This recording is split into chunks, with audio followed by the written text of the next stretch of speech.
Now, say my name.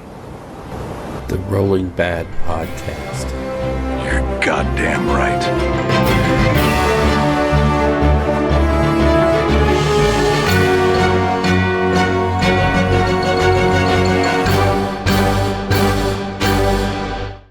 Coming to you almost live from the halls of sadness in Rio Rancho, New Mexico, it's the Rolling Bad Podcast, episode number 116. It is September 19th, and I'm your host, Reverend Bill Chariots of Fire Castello, and with me today, all the way from the Mech Boy Workshop is...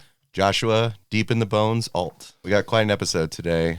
Oh, Jesus. Yeah, so we'll be covering it's our winners and losers show from the new Stormcast and Orc Warclans Battletomes, and then we're also going to get into the FAQ just a little bit. I think they addressed all the things that we really nailed them on. Yeah, it was totally us that did it, right? Oh, yeah. I mean, they listened and they were like, okay, let's hit these points in order. Yeah. You know, and they did. So. And we are a week late for that. I apologize, but I was previously committed and couldn't get to recording last weekend. So, my bad. I'm going to try to get the show out during the week sometime so that it's not too late, but it should actually be dropping this morning. So, oops. Instead, we're recording. But it's probably good because of all the delays. Well, I mean, the Battletomes did just come out, so it's kind of good timing on that part, instead of just relying on what other people have been telling us are in the Battletomes. Yeah, exactly. Exactly. So we got stuff, but we have a lot of other intro stuff to cover. And to start off with, I want to kind of make an apology for in the last show. I may have referred to some people disparagingly when it came to interpreting the facts. I'm sorry. And, you know, we sit here and we talk on the show about include everybody, don't be exclusive, don't be a jerk, and then I go along and make comments like that. So I do apologize for that slip of the mind, but that sort of thing should be saved for after dark. So no more judgments from Bill. Not that they mean anything to anybody, but I did strike a nerve, I guess. So I apologize. Well, thank you all for keeping us honest. It's true. It's true. And when we're wrong, let us know. Hey, when we're right, let us know. I don't know. We're not right that often, but whatever. Sometimes we're just left of right. Whoa. That is such a concept. Oh, what? So Bill and I have not smoked any weed, and we are ready to go for this. Yeah, exactly. It's just the monster, folks. It's really just the monsters. Monster in us all. Yeah. All right, so then next up in the intro, you have the Seriously Narrative podcast on iTunes. Yes, I want to announce that a friend of mine, Matt, and his wife Renee are doing a Seriously Narrative podcast. It's up on iTunes now. You can just look up Seriously Narrative. And Matt is the guy that brings you the Nova Open Narrative AOS event. So he's definitely crazy hobby good, and him and his wife, they are just all into it, and it's a pretty good show so far. I've been enjoying it. They're 2 shows in, so wishing them all the best of luck. And Matt's been on this show before. He comes out to visit now and then because he's got family out here in New Mexico. So yeah, it's great stuff. Go check it out. I know I will be this afternoon. Yeah, fun stuff. Also, I want to start hawking on a hype train here at the SoCal Open. The SoCal Open is out there in Del Mar, California. That's around San Diego. It's on 23rd to 24 October. There is going to be an AOS narrative event. One of our friends out there in Las Vegas is running it, Nero Hewitt. He's the guy that actually literally built up the narrative community there in Las Vegas. Originally, they had asked me to do the SoCal Open narrative event, and there was just no way. That time frame is horrible for me. So I was like, hey, I know a guy. And I shot an email from out to Kicker and Nero and said, hey, you know, maybe you want to take this on and do it. So yeah, Nero stepped up to the plate, and he's doing a big narrative event out there at the SoCal Open. It's going to be a 2-team event. You know, you're going to have all the planning stuff, secret chats, strategic decisions for the players to make. They're going to be smaller point games, 1,000 to 1,500 points, so you don't need a full 2K army, or you can bring your 2K army and pick and choose what you want. He's got mechanics in there for leveling up, or having legendary artifacts that actually grow in power as you go. Oh, nice. Yeah, they're going to have random realm events, weather and hazards and all this other stuff. You're going to be fighting the environment almost as much as your opponent. It sounds like a really great deal. And the kicker of it is, I don't mean kicker from Frontline Gaming. I mean the kicker, like the cool part, is it's going to be part of the Animosity Worldwide Weekender narrative thing. Okay. So it's going to fold right into that. So it's going to have an effect on the worldwide Animosity story. And again, animositycampaigns.com, it's going on now, but it's never too late to jump in. So if narrative is your thing in the AOS world, check that out. And if you're in the California area and you can make 23rd, 24th October, get your butt out there and get in the narrative. Sounds like a good time. It really does. It really does. And, Nero has, he's put together, like I said, the narrative event, the narrative AOS scene in Vegas. And he's got the chops. This is going to be a really good show. And I'm sure it will continue forward.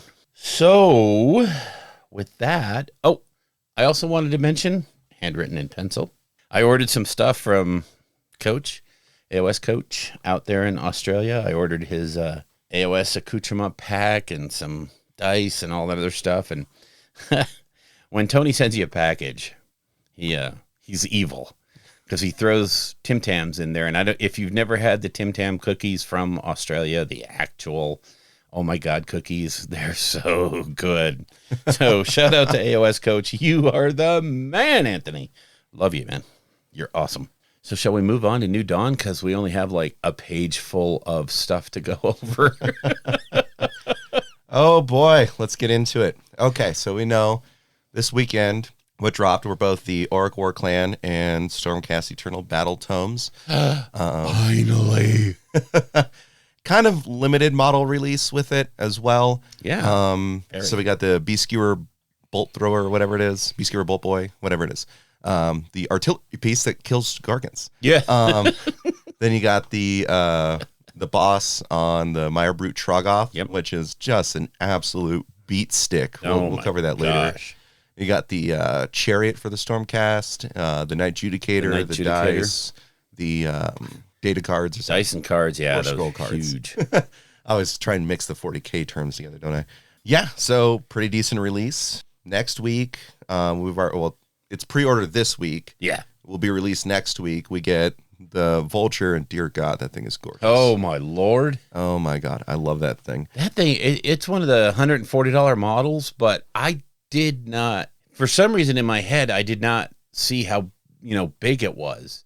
And I was like, wow, that's a $140 model. Oh, my God, it's freaking huge. It's Gargant-sized. Oh, it's beautiful. Yeah. It's so beautiful.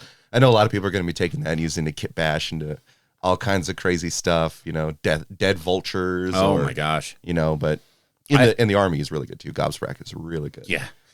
I looked at that bird and I was like, if you're playing Warcry and you're playing the, what's his name? The Corvus Cabal, that is your deity.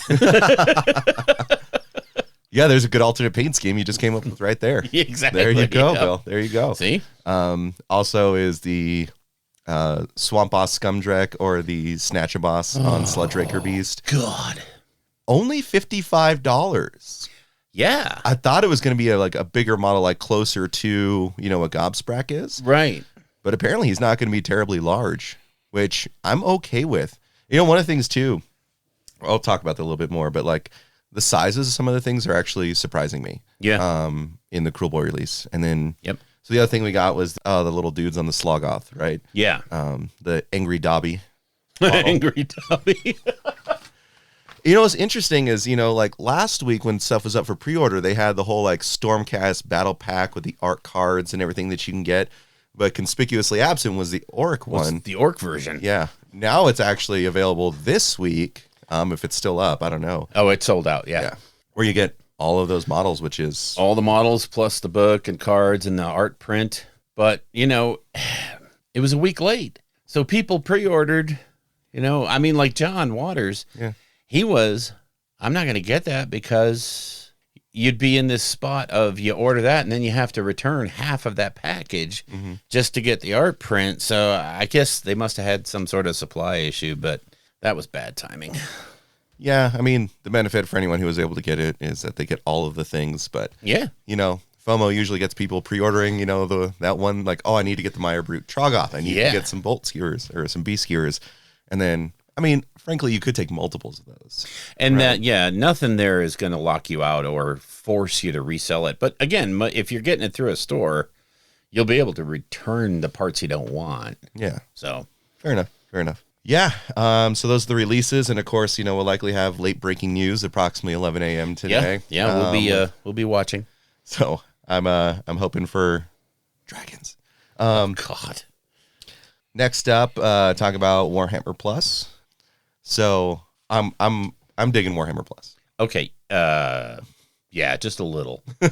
Just a little. So great stuff on there. And I know I've heard some people complaining that like it's not just full of content immediately. Yeah, right off the bat. But I mean, this is the episodic way that things have been released on television. Disney Plus is doing it. Amazon's doing it. It's, first of all, they have to drip feed this stuff to keep you coming back. Let's be honest. Yes. The idea is to keep you subscribed. So it's not going to be like, here's all of Blood Angel. No, you're not going to get that. Second of all, just jumping on with a Warhammer Plus sub, even if you only subscribe to one of the games, 40K or AOS, you're still getting that free model. You're still getting the sub to the app that goes with it for the game itself. Mm-hmm. So it's well worth the investment. If you're paying for the app now, it's a couple of bucks more and you get access to all this other content. So yeah, it's hang on, folks. In a year, you're going to be like, man, there is so much stuff I haven't watched on Warhammer Plus. I got to go back and binge, Hammer and Bolter. God dang it. So yeah. And, as the content's growing, been very happy with it. Heck, just jump to this right now. Angels of Death is so friggin' awesome. Josh just made me watch the episode number 4 because he came over and he's like, have you seen it? And I'm like, no, I haven't seen the latest episode. And he's like, okay, we're watching that first. Yeah. No spoilers here, but oh my God. Yeah. I hate that show. Wow. I mean, good Lord. That style is so brilliant where everything is a black contrast except for the angels and those very important key things in other areas. Yeah. And that stuff is just saturated color. And that style, if it appeals to you, it's amazing. If you don't like it, you're not going to like it. But it is so well done. I just can't throw enough praise at those animators. Well, also, too, they got some very talented voice actors in there. Oh, yeah. It's top notch. It really is. And frankly, how they're portraying the GSC and the Blood Angels is so great. You're actually feel like you're getting an understanding of what they are and their factions, and the characters are distinct. Yep. It's well worth your time. I mean, they're like 20 minutes long. Yeah. Each. Right. It's super easy to get into it. And, to me, that whole thing is the character arcs for these are just off the hook. Yes. I mean, if you've ever wondered why Gene Stealer cults are a thing that you might want to play, just watch this. Even though it's Angels of Death, it's a Blood Angel show, you will learn so much about Gene Stealer cults by watching this show. Yep. Oh, it's so good. And of course, one of the things that has always been a knock on the Ultramarines movie is the characters were pretty cookie cutter. Yeah. In this one, they are not. Oh, my Lord. They are just. And it's got that good mix of exposition and drama scene interposed with just pure bolter porn. So it's, yeah. Yeah. Oh, yeah. No, it's a great time. The painting tutorials, the master classes. Holy hand grenades. Those are getting pretty darn good. But even the ones they started out with, wet blending and stuff like that. Yeah. Luis is freaking awesome. I've got to say, I think Luis is the new Duncan. Really. Yeah. You know, I'm not knocking Peach and Nick, but they're continuing on with the formulaic. This is how we paint this with. I mean, they are getting to the point to where they're mixing some colors now, and they're stepping up their game a little bit, and they're taking the reins off a little. But Luis is going into things that I had, hoped GW would get into, but now that they are, and she's finding her groove as a teacher and a presenter, and it's you can see in each show she gets better and better at presenting the topic, and they're good. They're really good. I'm super impressed. I'm digging it. And so Gen Con was this week, and so we got some reveals there. It's still this. I mean, it's on happening now. right now. When you're hearing this, it won't be on. That's right. But so we got some interesting releases there. Well, we got the Kill Team box coming up with the Tau and the Tau and Sister. Yeah. So Sisters are getting a new model, right? The Novitiates, is that what they are? Yeah. Yeah. Just for Kill Team release. Yeah. You got the Tau who have kind of tooled up Pathfinders, I guess. It looks like a Pathfinder team, yeah. Yeah, but unique sculpts from what they were before. So if you're a Tau player, then, well, there you go. Yeah, it's so I'm into 2 boxes of that. Even though the terrain is a rehash, I'm just like, oh, those are so good. Yeah, that would be my one criticism of it. It's Yeah. just, why are you just trying to sell this terrain because you got too much in stock, right? I think, yeah, it's a fire sale on the terrain. I would have really liked it if they leaned heavier into maybe more of a Tau design, right? Yeah. Because one of the things is like, yes, there is Tau terrain out there, but it's not as prevalent in any of the boxes that are sold. So I think it'd be really fun to like incorporate that. I don't even think you can still get those Tau boxes, those Tau terrains, can you? They're still available on the website. Oh, okay. All right. Yeah. Stand corrected. So I've been looking at terrain like crazy for Necromunda, so I was just scouting through everything. Yeah. Like, oh, gotcha. they still have that stuff. Yeah. Then we have for Warhammer Underworlds, Harrow Deep. Amazing looking models coming out. Yeah. So it's the first, Thunderstrike Stormcast team, yeah. in Underworlds. We got the Cruel Boys showing up. Cruel Boys just look so wacky with their cage helmets and all their grabbers and snatches. Pit fighters, I was really impressed with the sculpts on the Stormcast Eternals, personally. Yeah. The leader with her cloak and the lantern. Like, it's just so themey, right? I really like it. And so apparently Harrow Deep is going to be taking place in Ulgu. Yeah. Right? So we've gone all the way from, the Beastgrave and Dire Chasm deep in the mountains of Gur to Ulgu. And I mean, it's just so interesting how, like, Underworlds interacts, how they're all just sort of trapped in this ever-changing... Yeah, but it almost always tracks the narrative. Yeah. They keep up with the overall narrative, but they get to portray it a little differently. So, yeah. But it's almost, if I kind of have hindsight on it, it sort of projects what the next stuff might be. Yeah. And so it could be that the next realm that we'll be looking at could be.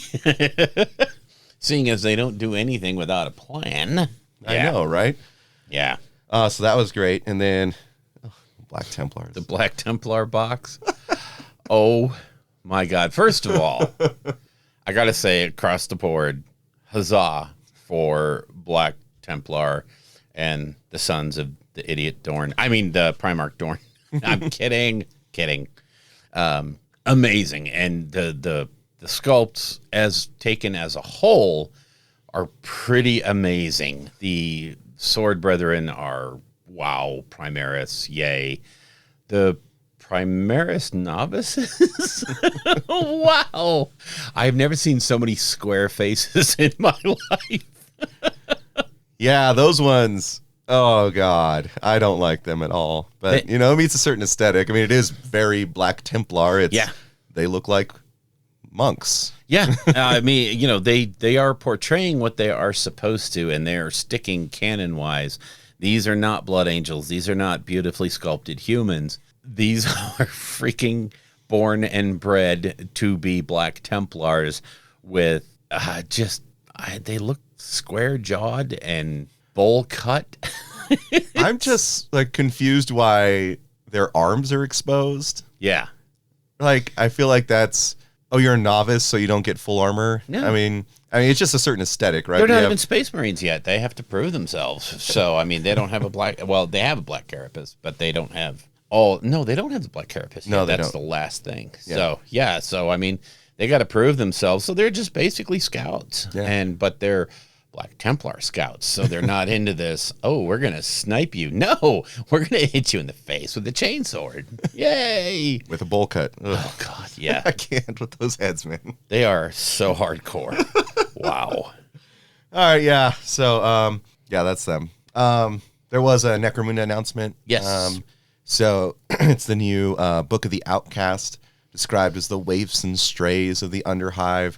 So it's all those who essentially aren't in gangs who are coming together to be a gang. Right? Yeah, it's going to be great. I think they're going to be great, add-ons, folks you can buy in, and as well as putting together their own kind of team. So I think that's going to be, any kind of expansion is just awesome for Necromunda. Yeah, and they never miss on that. The marketplace too. That looks fantastic. Oh man, gives a lot of personality to it, and since Necromunda is so narrative, it's just absolutely perfect. But also, if you're in a kill team, it's good for kill team. Yes.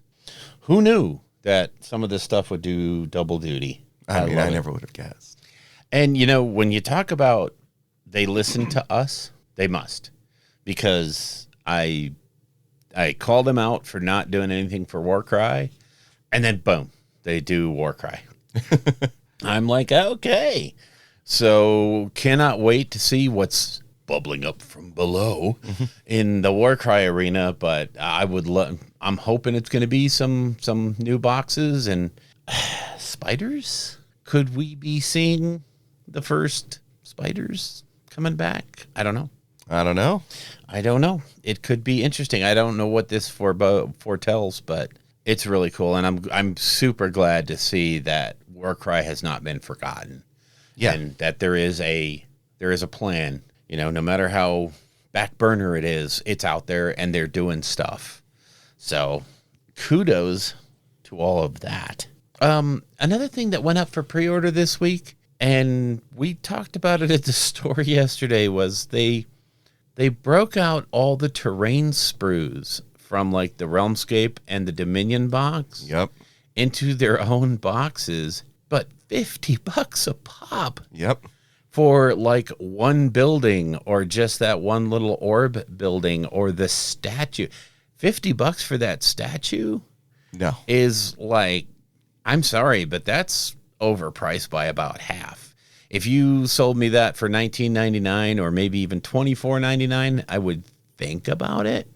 But when I can just go, and this might be their plan, is if I can just go buy that Realmscape expansion box, get all of that stuff, plus the 2 boards, why on earth would I pay $50? I mean, unless you just want those for some other kit bash or for some bespoke terrain piece, I don't see those boxes selling all that well.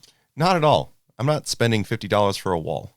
Yeah, yeah, really. I mean, it's crazy. I mean, it's even crazy for GW, unless, the only thing I can think of is they're literally pushing you towards those Realmscape boxes. Yeah. And, get these because it's such a better deal. It kind of makes me think, again, because I was looking at all kinds of stuff for Necromunda. I got the Warzone Caradon terrain pack yesterday. I was jelly. I have to admit, I was jelly. I looked at it, and like it comes with 2 furnaces, the plasma coils, pipes. Oh gosh, what's the other thing? And the reactor. Yeah. Right.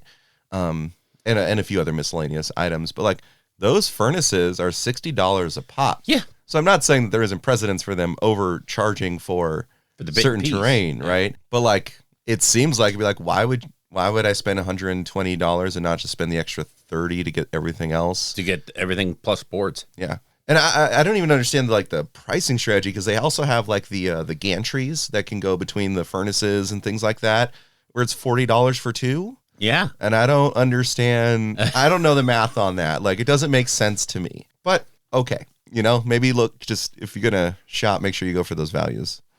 Yeah, it's if you're in the terrain market, it's pretty obvious that the bit and piece is not the way to go. Yeah. It's the big boxes are the way to go. You get just so much better value for the money. I think what they're doing is they're artificially setting the value of those boxes by saying this ball thing is $50, the statue is $50, the one building is 50, the other building is 50. You're like, oh, so all told, that's $200. That makes that box really cheap. Mm-hmm. But in reality, these are $20 models, $25 models that will buy a box and pay $140 for. So, yeah, they're artificially setting the value of them. I'm down. I understand marketing. I know you're in it to make money. I accept that. No, you wouldn't think. Well, when we get to the after dark, I'm going to talk all about how you're making your money and how you're about to lose it. So, no, I'm not saying TW is going under, but I have some thoughts. You do. I do. So what else is in the New Dawn? I don't see a lot. There's just we're hoping against hope. I've got the Warcom site up, so when it updates, we'll know. All right, so we have to do a quick go back into New Dawn because we skipped over we kind of mentioned Warhammer Plus, but we forgot to talk about the beta of the AOS app, which doesn't suck. You know, I really like it. I mean, obviously it's a beta. Sure. I guess some things just aren't as crisp, like save just says 3 or 4 or 5 instead of how it's printed with the plus afterwards. Yeah. There are definitely some typos. But I did go through and unlocked, my Warclans, book. Nice and clean getting that done. The Stormforge where you build the armies, pretty good. Yeah. Pretty good. I was impressed. I love that all the war scrolls are still for free. Right? That's one thing that people were like, just don't lock the war scrolls. That's one of the things that's been so great about is how accessible it is. Yes. And a big thing is, well, there's kind of egg on your face if you've purchased all of the Battletomes from AOS 2 because now you have them all. Yeah. Free. Now you get them all for free. Yeah. And yoke's on you. Oh. So, as we joked about earlier, I'll start my OBR army now. Start getting my Mortec guard today.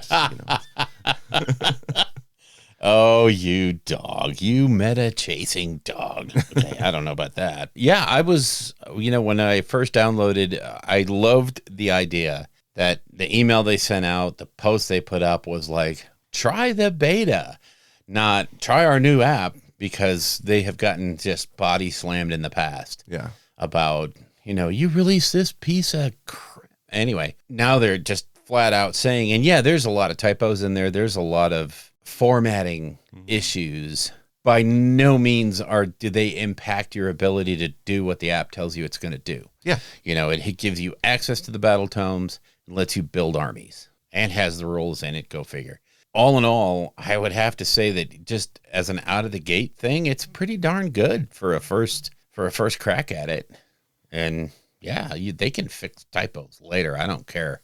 Yeah. So yeah, I'm kind of impressed. I don't hate to say it. I'm super glad to say it, but it's odd that I just went through it and I was like, what are people going to hate about this? And I'm like, people are going to grouse about this, that, and the other thing. Yeah. But honestly, the utility is there even right now in this stage, at this stage. So kudos to them. Now, my biggest thing is if they could make the output, or I'm sure Davis E. Ford is going to work on this, but have the output of that get folded into reminders, and we're in a great place. Yeah. We are in a super great place. So I love it. Okay. And as we promised, the new stuff has hit. It's 12/12. So they just announced the pre-orders for next week. And oddly enough, leading the tribe is the Joy Toy doll action figures. Yeah. For incursors and infiltrators. Looks like there's 4 of each. So many options. Again, these are the large scale things. I think these are 12 centimeters tall. The Vanguard Space Marines are 12 centimeters tall. So yeah, they're good sized. Yeah, they're pretty big. This, I think, might be more along the lines of a kill team. Yeah. This would be, more fun for kill team, I think. Yeah, I mean, they have so many points of articulation. They have weapon options. Oh, yeah. Yeah, that's pretty cool. Yeah, they look like really interesting action figures. Yeah. Now, on to the heart of the matter. We're going to get some orcs. Yeah, going to 40k orcs. Oh, my God. The kill rig? Yep, much anticipated. Jesus. Also makes the hunter rig that can also separate Yep. and have a Whirlboy. So it's either a smashing and bashing tool with a psyker on it, or you can have the psyker off of it and it doesn't have the psyker profile. Right. But it's a 2-cast psyker. Yeah. The kill rig is. Yeah. That thing is just monstrous. It's like pound for pound better than a battle wagon. So most folks probably am taking it. And it just looks sick. Looks so good. So good. And then we got our pain boss. Oh boy, that guy looks awesome. God, he looks great. And he's got his squig. Yeah. His grot orderly. I'm sorry, squig. His grot orderly. Oh, my Lord. Oh, and he's wearing a mask. he's got a little wheel for legs too. Yeah. So they have Unisquig, now they have Unigrot. They have Unigrot. I love it. Oh, God, that's too cool. And then the Squigosaur is finally here. Oh, The Great White Squig, Mazrog, Scrag. God. Like I said, we are getting painfully close to sharks with laser beams. It's more like dinosaurs with laser beams. Yeah. We already have those, don't we? Yes, we do. I love that model so much. God, it is so good looking. Oh, I can't wait for it. Yep. Can't wait for it. Yep. Then we've got Sisters of Battle comic. Yeah, very Exclusive interesting. cover. Exclusive cover. Starting off the series, it's a Marvel comic. So Sisters of Battle looks like the old stylized Sisters of Battle cover. So very nice. I'm here for it. Very nice. And Here then for it. absolutely and hugely, incredibly, the next Black Library book, Warhawk, in the collector's edition and the normal big paperback looks like. Oh, wow. So the gripping tale by Chris Wright describes Jagatai Khan and his audacious gambit to liberate the Lion's Gate spaceport from his demonically empowered brother Mortarion. So get ready, White Scars. Yeah, I am a huge fan of the White Scars. Yep. I love Jagatai. And the fight between him and Mortarion back before everything went down, right? Or while everything was going down with Magnus and all that, was such a cool fight. And then the depiction of his fight against the Keeper of Secrets that got onto the ship he was on. Yes. Oh my God. Just some of the descriptors of it, like attacking so quickly that his sword threatened to slice reality itself. Like, yes. That's the type of swordsman Jagatai is. That's nuts. Oh, It's God. I'm so excited for this good. book. Excited for this book. Yep. I am ready for the pre-orders. There is going to be some money flying out of the wallet. But anyway, those are the pre-orders for, by the time you are hearing this, actually, hopefully, it's still going on. But other than that, I think we should move into creation. I think so. All right. Why don't you start us off, Bill? Okay, I will. As I said before, we've taken an extra week on this show. So in the 3 weeks I have done, in terms of AOS, absolutely nothing. Now, in my defense, I had a lot of work going on, and I did a few 12-hour days here and there, and I was away for a bit. But also, I was doing stuff for some other games that I had to get out the door because I owed people stuff. So I did, let me see, 1, 2, 3 boxes of Wookiees for Legion. I did 2 dewbacks for Star Wars Legion, and I made significant headway on getting some stuff done for my ASL thing coming up, Advanced Squad Leader. It's a different game. It's a war game. Won't mention it here that much. And yesterday I bought 2 chariots, and I seriously looked at them. Oh, yeah? And I saw exactly how I'm going to magnetize them, so I've got that plan. So, yeah, well, the chariot, you can have it be the melee chariot or the longbow chariot. And the only difference really is the arms. It's super easy to magnetize. So I just have to look and make sure that it's not going to look crappy on the table. So, but I think that's going to be the later on today project. So there you go. And other than that, that's me. I'm done. All right. Gird your loins. Yes. Ladies and gentlemen. All right. I'm just going to go to sleep for the next half hour as Josh goes over what he did. Okay. So, hobby is very therapeutic. Work has been stressful. So I've been diving headlong into my projects, mostly in building. So at the top, I built the full Escher starting gang. So the 10 girl box that, comes in the, like years ago, I bought the Necromunda Underhive. Never built the Escher. Right. Never built the Goliath. So I built all of them and primed them. So I think I've got a really good just, starting gang that I can work with where I have, the generic gangers. I've got the 2 female leaders with some plasma. Also got the flamethrower chick. So there's a lot of good stuff, that comes out of that first initial box. I have a box of the wild runners and their kitties coming in. I love those sculpts so much. Escher's just so cool. Yeah, they are. Yeah, so I got all those put together. Then my Ambots finally came in. Nice. So I was able to build one. So with the Ambots, I'm building one for my police, and I'm building one that I can use with any other gang. Sure. Right? Yeah. So probably have some really fun, zany colors on that one. But the one for the police, I customized it by throwing one of the subjugator shields on it. Ah, cool. And then Sector Mechanicus bases, right, that you can get. Right. Yeah. I had a whole bunch of those. And on those, you have on the sprue little emergency lights and things like that. Yeah, there's all kinds of little bits and pieces there. So I glued one of those on top because that's going to be its siren. Oh, God. So I'm going to have someone help me with what OSL on that just to make sure it looks pretty good. They got him primed. Then I'm trying to work up the guys in the Necromunda campaign that's going to be starting in November to be like, hey, let me play Orcs, right? And so I don't know why I couldn't. I'll probably just adapt Goliath rules. Yeah. Be pretty easy to do. I think there's some house rules online that people have used, so I'm going to pitch it to them. But I built a Orc mech out of the Mega Knobs box to be an Ambot for them. Cool. Because, of course, an Orc would see the Ambot and be like, I can do that. Yeah, that's easy. I've got saws, and I can drill through the ground. So I got that done. I've been working on my Orc Commandos from the Kill Team box. Nice. So I've painted the Knob, the Grot, and the Squig. And so I think I'm getting a handle on it. It's something where I'm definitely using a different paint technique than I did before. Cool. Just based on undercoating, trying to use it to draw more yellows from the greens, and make those highlights highlightier. So it's pretty fun.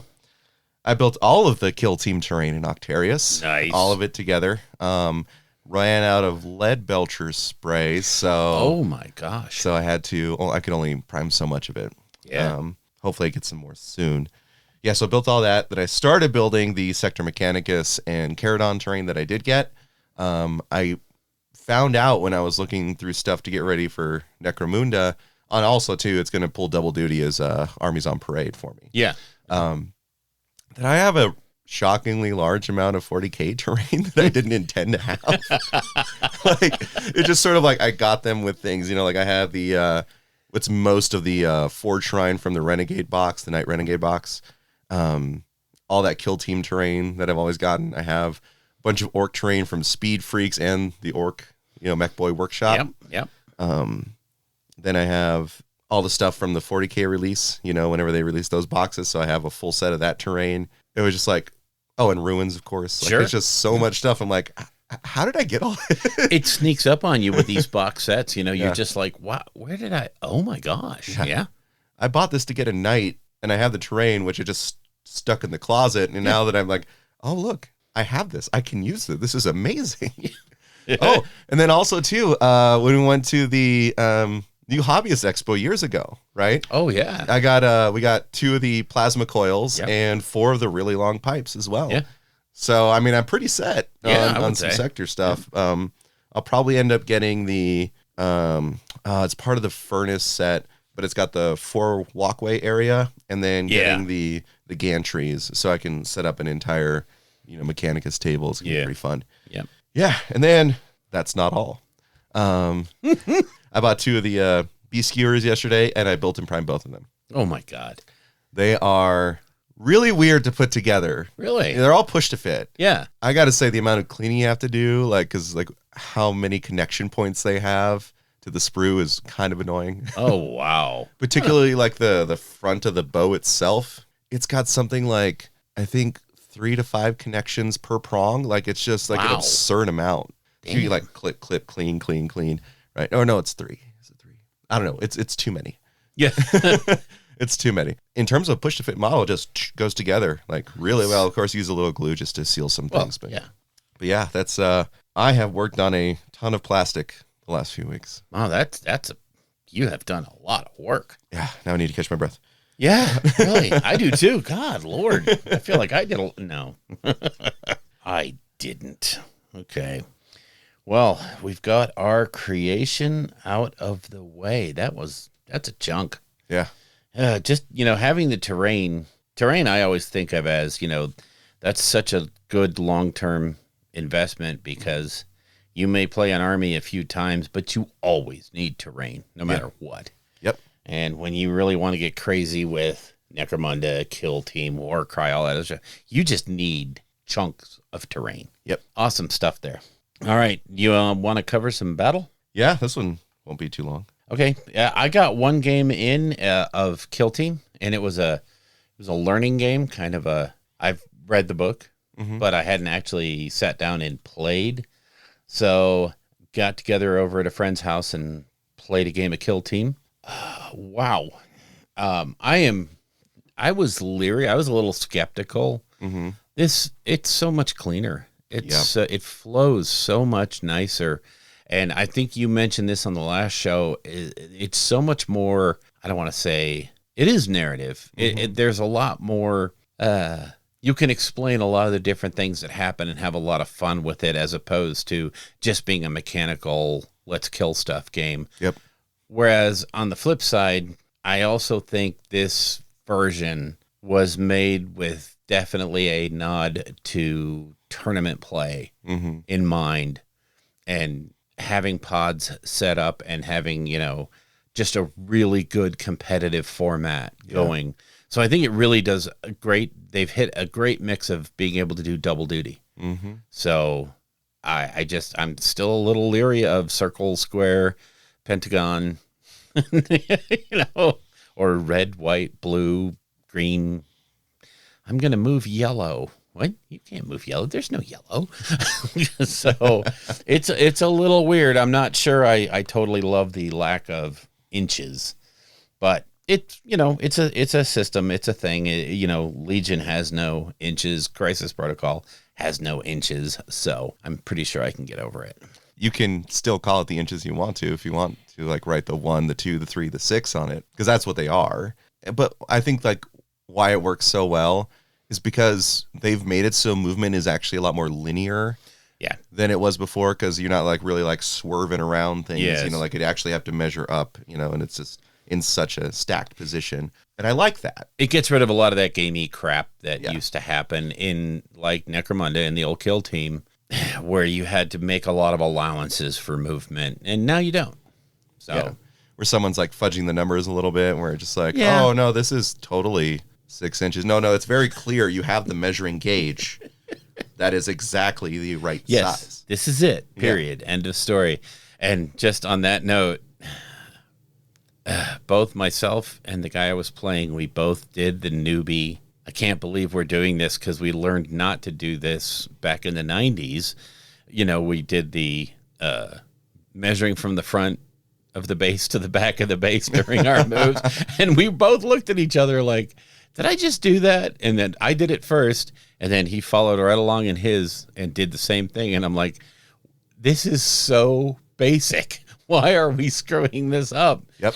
And he's like, it's because I'm not used to measuring tools. I'm used to a tape measure. And he's like, for some reason, I don't think. And another thing is I also play Legion with him a lot. Okay. And we'll get into that during After Dark. But in that one, the way the movement tools are set up, it is set up for that. You go from the front to the back. It's baked in. That the base sizes and the movement tools are designed around that methodology. So it's easy to forget what game system you're in. So, well, I could definitely see if that's how Legion works and it's using the tools. Yeah. Then you're just going to default if that's what you're used to. You slide into that mentality, and you know, we caught each other, and it was like, ha ha ha, good laugh. Here, have a beer. Okay. This was seriously a beer and pretzels game. It was a lot of fun, and I played the Death Corps, and I have to say, the aerial bombardment was a lot of fun. I mean, I can see where in the game, in an actual game, the use case for that is going to be thin. You're not going to get as much utility out of it as you might think. Mm-hmm. But boy, when it works, holy hand grenade does it work. And what team were you up against? The Orcs. Oh, we okay. just played the basic box, and it was gray plastic. Yes, I played with gray plastic, but yeah, it was fun. We had a blast. So, but that was all my gaming. Yeah, I mean, I didn't play any Warhammer style games the last few weeks because apparently I've been busy with the other things. Well, gosh, how could you fit a game in with all that building and converting and Jesus? Yeah. I'd have been really upset if you came in here with a freaking laundry list of games.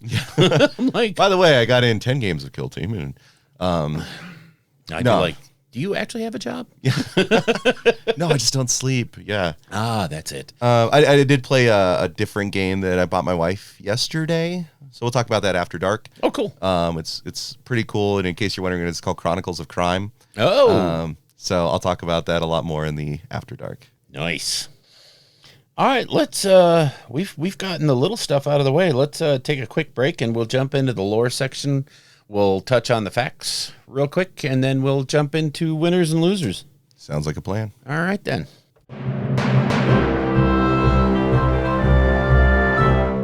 All right, so this episode's lore. The fact to the fact to the fact. Okay, so September 3rd, they issued a FAQ to, well, I mean, I'm not going to belabor the point, but they issued a new FAQ to clean up some of the things that arose during the original and the update to the FAQ for the AOS 3.0. And what they did was they cleared up most of the community's bugaboos and most of the things that set people at odds. So they clarified what a ward save is. They got rid of the idea of a damage prevention roll. These are ward saves. It's as intended, potentially not as written, but as intended, you get one save. If you're bodyguarding, so if you're sloughing wounds off, that's your ward save. So they just cleaned up the words, so now you understand how everything works, how disgusting resilience works. Yay. It's really interesting because first time I've seen him in I don't know how long. Andrew came in the store and was talking to me about the Praetors, right? And he's like, yeah, no, it's great because, on a 5 to 6, they just negate the wound that would be applied to the hero. On a 3 to 4, it goes to them. But then if you give them a ward save, and I was like, that's not how it works.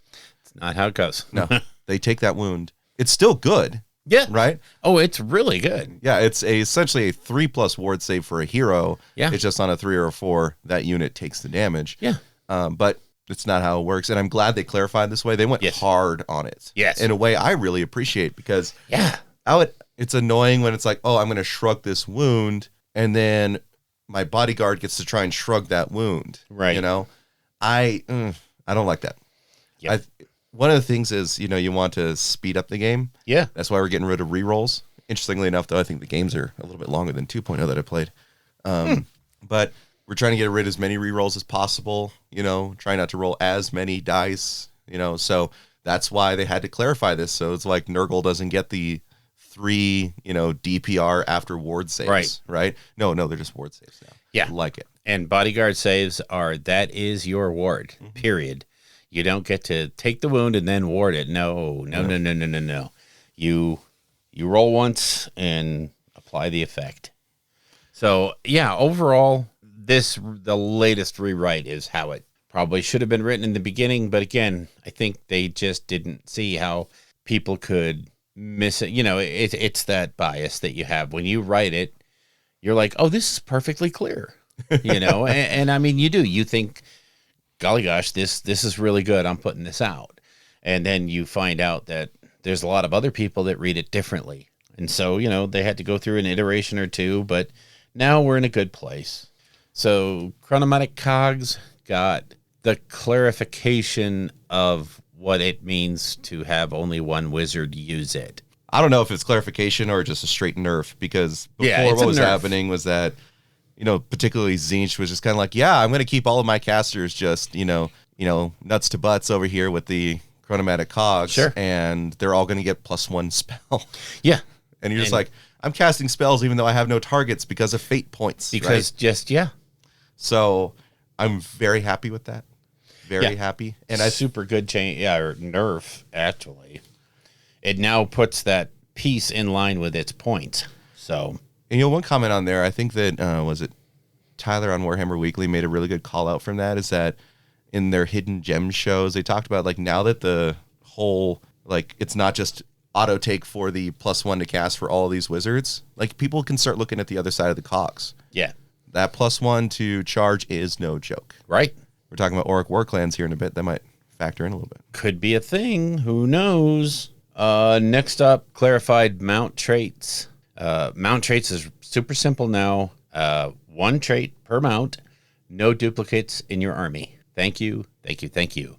Hurts the Beast Claw, but they have a specific wording that says they can still do what they do. Everybody else cannot jump on that wording and use it. And the omission, the deletion of all the header text from all the mount traits now is moot, because the rule is flat out 1 per mount, no duplicates in your army. Thank you. That's how it should be. Just period. I mean, everyone knew that's what they were meant to do. It's just that they kind of didn't think there'd be a bunch of rules lawyers out there who just analyzed it to hell and said, oh, look, I can take 8 metal crunchers, Yeah, I mean, we even made mention of it, is honestly, as written, there was nothing to prevent that. Yeah. So it could be done by the wording of the rules. So now, flat out, here's the rule. Yay.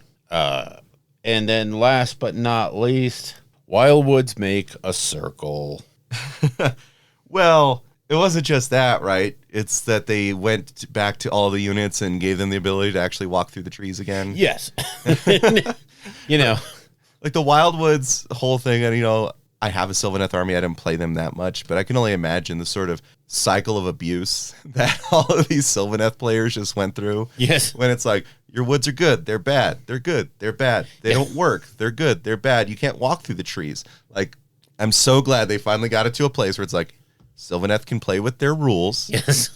And the trees make more sense. Yes. Right? For everyone. So it's just, that was such a unfortunate, back and forth for them. If they change anything else on those trees, I'm pretty sure people are going to riot. I think Sylvaneth players around the world are just going to lose their minds. Yep. Because, from the drop of the, what's his name book, the Broken Realms book, it was amazing. And then it was nerfed into oblivion. Then it got just really good. Then it was nerfed into oblivion. Now it's right back where it should have been all along. We're in a good spot. Yay. Okay. Your stuff works. Your toys now work. Your ability now works with your toys. Breathe a sigh of relief and go back to playing. Yeah. It's so nuts. I hate, like you said, I hate to see what they went through with those convoluted.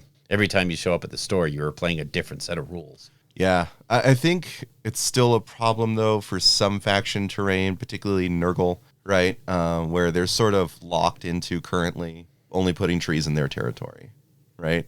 Yeah. So that's oof. And again, I think they came to this sudden realization that faction terrain was becoming as much of a power creep as endless spells were. And they were doing things that had unintended consequences. So just across the board, nerf faction terrain. And I'm good with it. I've never liked the idea of faction terrain unless it was really supremely thematic, which in most cases wasn't. It's not. It's tacked on rule that, I mean, yeah, they were themey, but did they really help the game? I mean, they helped the factions, that's for damn sure. But did they overall help the game? And if you can't say yes to that question, then why was it there? And, you know, I don't know. I don't necessarily agree with that. I think that there's a lot of good faction terrain. There's some that I think is like sort of unnecessary. Like the Nurgle tree thing is awesome. It's the only thing that really makes him super fast. Sure. Gnawholes, love it. I'm not a big fan of the OBR one because it really felt just sort of stapled to him in a way. You know, I didn't think it was that good. Wildwoods are annoying as crap, but you know that's the Sylvanets thing. the boat for the Ideneth Deepkin Why is it there anymore? Just basically a screw you to your opponent. Yeah, I mean, like they changed it now where you can't have them like split apart in two different areas. Like it needs to be one piece together, right? Either the two pieces in one spot or just one piece. Right. That thing used to be just a move blocking piece of crap. Yes, that it was horrible. Just annoying. It was so annoying. Yeah. It was definitely didn't like that one. Any army with big models, you're just not playing with them today. The Realm Shaper engine's cool, but I'm just yeah, it's meh. And yeah, there are a few factions where like I think the terrain's solid, thematic, and it doesn't like do a whole bunch that messes with your opponent, right? Yep. Like the Loon Shrine. Yeah. I'm totally okay with that. Yeah. I mean, you can put models in it, and it sometimes brings back goblins. Sure. Like it's not doing anything annoying other than blocking line of sight. I guess. Right, and I would even say the Feculent Gnarlmaws still doing their corruption or generating points. They're going to do that no matter where they are. Yeah. So they still have their intended function without actually making that army faster than it really should have been. Nurgle is supposed to be methodical and plodding and slow, and with appropriately placed trees, you were one of the fastest armies in the game. Yeah, that slingshot used to be it was hellish. brutal. It was awesome. You're like, 20 Blight Kings, first turn in my lines. Yeah, you know. Oh my God, and coherency kills that. But but it was still like scary to see that happening, and you had no way to deal with it either. That was a big thing, like when Severeth comes out, we don't know we're gonna get monstrous rampage rules, and we're like, oh my God, I can kill that. Yes. Or I can go like touch the OBR terrain and just blow it up. Like, I'm going to go do that. Yeah. My function in life, this game, is to blow that terrain off the table. Yeah. So, yeah, I would say overall, good refac. Good. Thank you. Okay. Battletomes. They're meh. I suppose it made Stormcast kind of good. It really hurt the Orcs, but anyway, let's just move along now. So we're just going to do winners and losers. We're not going to do a deep dive into the Battletome. That's been done 100 times. Honestly, Warhammer Weekly has pulled both tomes apart. Go to Facehammer if you want the actual, oh my God, this is what you do. Mm-hmm. Coach is going to get to him. He's already, I think he's got the one. So, yeah, there's plenty of sources for that. We are just going to do our opinionated version of the winners and losers in the two books. And we'll start with Stormcast because Sigmar. Yeah, but it's dragons, right? Well, so, I mean, dragons are awesome. So, yeah, my first winners for the book were dragons. Of course. Even though we don't have them yet and they've never existed. Therefore, they won. Yeah. They're going to be here and they're very cool. Yeah, I mean, just starting at the top, you have the two named dragons. Now, I'm not a fan of Karazai, the Scarred. Yeah. Other than his aesthetic is so good. Yes. But Krondys is just kind of absurd. Kind of. He's worth 600 points. He's in God territory. Yeah, he is. I mean, he's cheaper than Marathi. Yeah. He's cheaper than Alariel by a lot. Yeah. Cheaper than Teclis by a lot. 18 wounds, 3-up save, 2-cast wizard. At his top profile is +3 to cast, and so his innate spell that gives you, it's a modular spell with 4 options that are all good. So he's casting that on a 6. They have like amazing spells in the lore where you get like one of them is like +1 to wound or something like that. Yeah. Where you're just like the And he has a good damage profile too. Yes. Like he's no joke. No.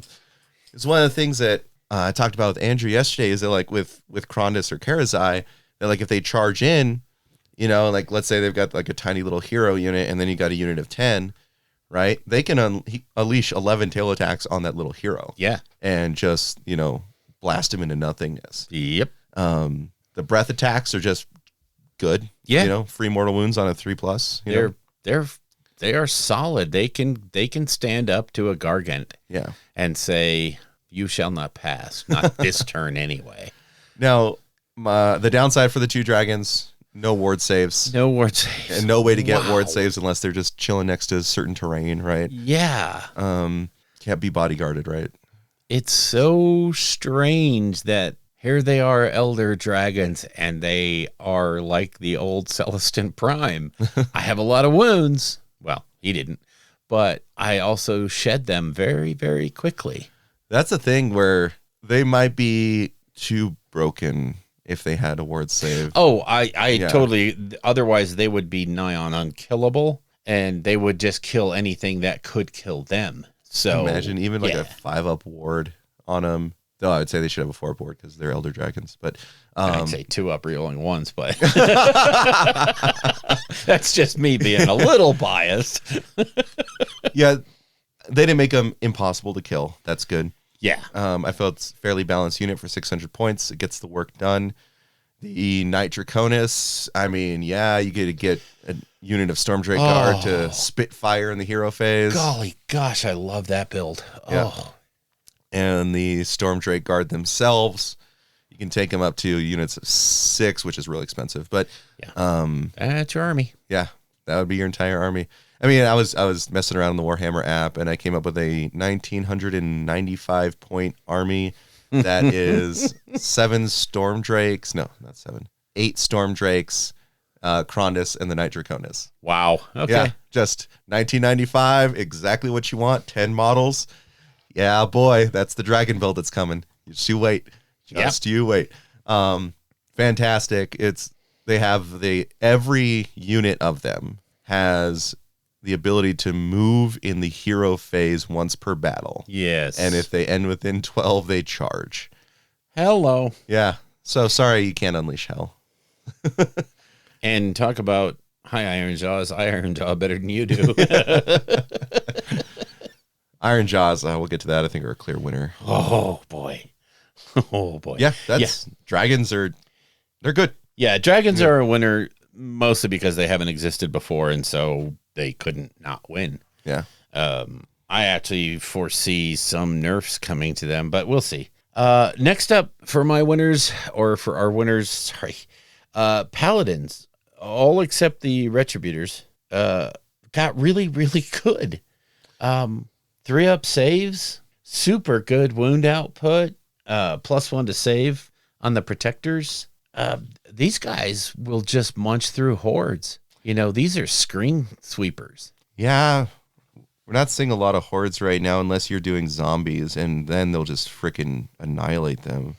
Yeah, especially when you couple up with the leader who can deny you the ability to return units to a model. The Lord Exorcist. Yeah, yeah, Lord Exorcist. Thank you. It feels like a sideboard card, man. Like, he's one of those ones where you're like, okay, against this matchup, I want to bring him in. You know, he is so single purpose, but that ability to deny death armies their mechanic is huge.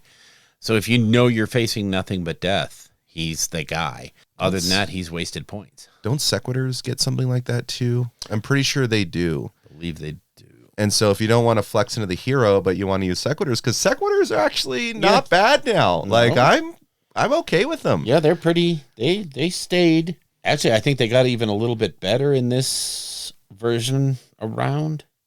Yeah. I think they should be a little cheaper because I still want Vindictors, but yeah, it's not a bad tech piece to have, because they have on their scroll, you take, I can't remember what it's called, cartouche or something like that, where you can prevent them from resurrecting if you've got that. Yeah, it's the redemption cache. Slain models cannot be returned to enemy units that are within 3 inches of this unit's Sequitur Prime. There you go. So keep the Prime alive take damage on him last. And yeah, you have some undead protection. And I like that because they have good abilities because you can either focus on your weapons or your shields. If you go shields, you get the 5-up ward. If you do the weapons, I think you get exploding 6s. Yeah. Right? Yeah. So they can be a little beat sticky. They've got rend. Yep. But they do have the drawback of the war's armor because they are Sequitors. Yeah. So, they're not the Thunderstrike Brotherhood. They're not the, oh my God, tin can from hell. So I think so much of just overall for Stormcast and also more for Cool Boys too when we get to them, it's just like there's a lot of tech pieces here. Yeah. And I think that's overall really good for Stormcast because they did sort of boil a lot of things down. Yes. Removed a lot of command abilities off scrolls, but then made them just innate abilities. Sure. Like Vandus. He's not on our list here, but Vandus is. Yeah, you're right. He didn't even make the honorable mentions. He's so good, man. He's really good. He, if your Hammers of Sigmar, that's his drawback, right? The drawback for some of them is your faction locked. And yeah, the faction locking is really big with a lot of these heroes. But 24 bubble of Battle Shock immunity for Hammers of Sigmar, which if you're playing Stormkeep, which if you're going to be competitive, I think you're playing Stormkeep. Yeah. Scions is really nice if you want to be tricksy. Yeah. Stormkeep is the way to go. I think competitively is the way to go. Yeah, being able to have your normal Redeemer units, which are your battle line, which are your Vindictors, which you're going to take because Vindictors are just amazing. Yeah, they're they count as 3 models on your objectives for the first 2 turns. Sorry, partially or wholly within your territory for first two turns, and then the rest of the board for the remainder of the game. That's absolutely fantastic. Huge. And so then, like, you're not running from Battle Shock because Vandus is, walking around and Dross is popping people. Yeah, there's a lot of really cool tech and combos here. Yes. But kind of back to the Paladins, the Protectors, I wish they kept their we kill monsters. Yeah. Right? They didn't keep that. But nope. With their glaives, if half or more rounding down are with glaives, then they get +1 to save, so they're at a natural 2-up save. But I don't know why you wouldn't just take the glaives anyway. Sure. 5 attacks, 3s, -2, 1 damage, and 3-inch reach. 3-inch reach, not your little baby 2-inch. No. So they're even fighting over other units if you wanted to do that, Yep. But I don't know. I'd probably just put them up front because they're on 2-up save. And it's Annihilator style right there. Protectors are so good, and the what's his name's the only ones that got hurt were the Retributors. So, but even I put them in the class of losers because they didn't get any of the buffs that the others got, which is the only reason they're a loser. Mm-hmm. So they're still good on their own, and they got all the Paladin buffs. They got all the 3+ save and all that good stuff. And Rend, finally, Paladins have Rend. What? Yeah, who knew? So next up, Vanguard Hunters and Paladors gotta be called big winners because of the change to Ride the Winds of Theric, which is no longer just roll some dice to see what your move is. It's now a teleport. It's a flat out pick them up, put them down. Awesome change for those guys. The Astral Compass is at the start of your movement phase, instead of taking a normal move, you can say a unit will navigate the Winds of Theric. If you do so, remove it from the battlefield, set it up again on the battlefield wholly within 6 inches of the battlefield edge and more than 9 away from enemies. Whereas the Paladors, I believe, I think they can teleport out of combat. Instead of picking this unit to make a normal move or retreat, you can say that it will ride the Winds of Theric. If you do so, remove the unit from the battlefield, set it up 1 inch from terrain, 9 inch from enemy units. So yes, you can teleport out of combat with the Paladors. But not with the Vanguard. with the Hunters. So, I mean, a teleport's still really strong because you might have them just sort of preventing, reinforcements from coming on your backside of the board or teleporting. And then when you need them to go somewhere real quick, then you can pop them up over near. Well, the Palador teleport reinforces their cavalry aspect. Yeah. They are cav. They're going to go out, smash into something, and then pop out before you can really hurt them because of what they did. Whereas, the Hunters, obviously it's more restrictive because they're not supposed to be nearly as mobile. Yeah. So I either one of those, I still call them both winners.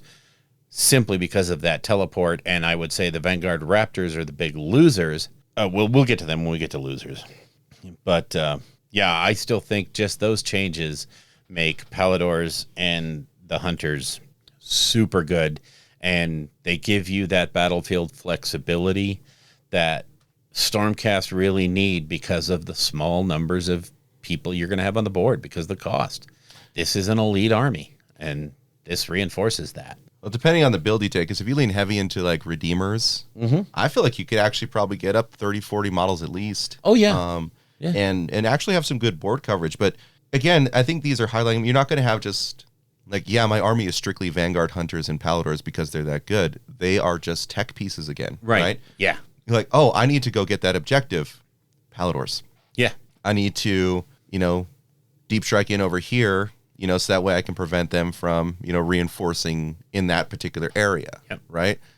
Reserve units, sorry. Yeah. So again, really good tech pieces. And this is also, in a Stormkeep army where you don't have Scions of the Storm, so you're not dropping in all over the place. This is what gives you that ability to cover your weak spots. Yep. And your flanks and your deep strikes. So, yeah, I'd say big winners there. Next up has got to be Prosecutors. Particularly with the Javelins. Oh, yeah. Oh, yeah.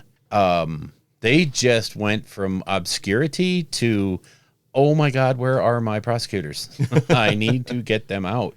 They are so good now. They went to a 3-up save.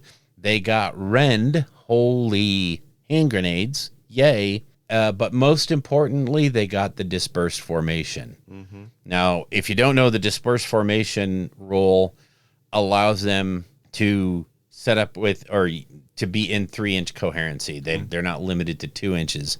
And if you've ever played with Prosecutors, you know mechanically how huge that rule is because the stupid wings are more than 2 inches. Yeah. So stuffing them into coherency usually meant you had to turn them in funky ways, and because of you have the wings sticking out, you have the javelin sticking out, it was always mechanically very difficult to keep them bunched up.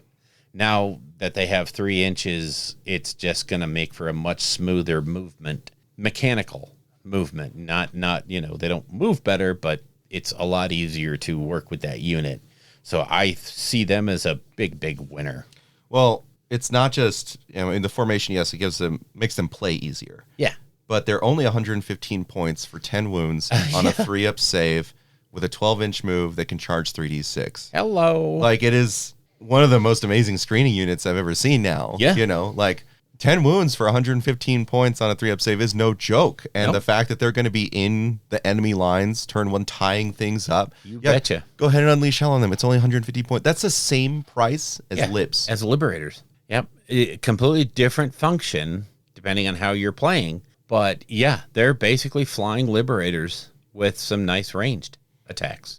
At the same price. I love it. The only thing is they're not Redeemers. If they had been Redeemers, I would have just, shot milk out of my nose. If they were Redeemers, they'd be OP.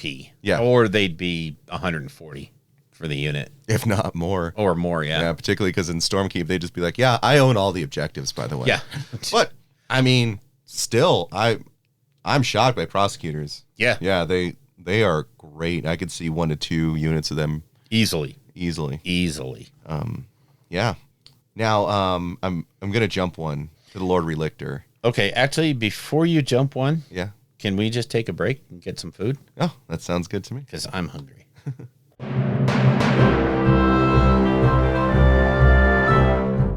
Okay, and we're back after getting fed. Whew. And you wanted to jump ahead, I think. Yeah, the Lord Relictor. I don't want to say necessarily, but he almost is an auto-include, if you ask me, because he's a priest. He's better saved than he was before. Yeah. His damage profile is okay, but he gets +1 to his prayers. Yeah, flat across the board, he's going to be doing most of these on 3s. And so you can give him translocation, and he does it on a 2. Wow, never thought of that. Oh, my God. Translocation on a 2+. All right, so how it reads is that you pick up a unit wholly within, 12 inches, I think, of the caster or prayer. Yeah. And you set them up anywhere on the battlefield more than 9 inches away from enemy units. And this is done in the hero phase. Hey, and guess what? If you're doing Stormkeep and you weren't able to drop your Annihilators, now you can. Yeah. Oh, wow. That's what I didn't know in the first game that we played. Yeah. So, yeah, he's a star of the show. And the thing about translocation, which everyone's thinking it's going to get, FAQ'd, it doesn't have a clause that they can't move in the subsequent movement phase. I'm of two minds about that. At one point, I think it's too strong as written.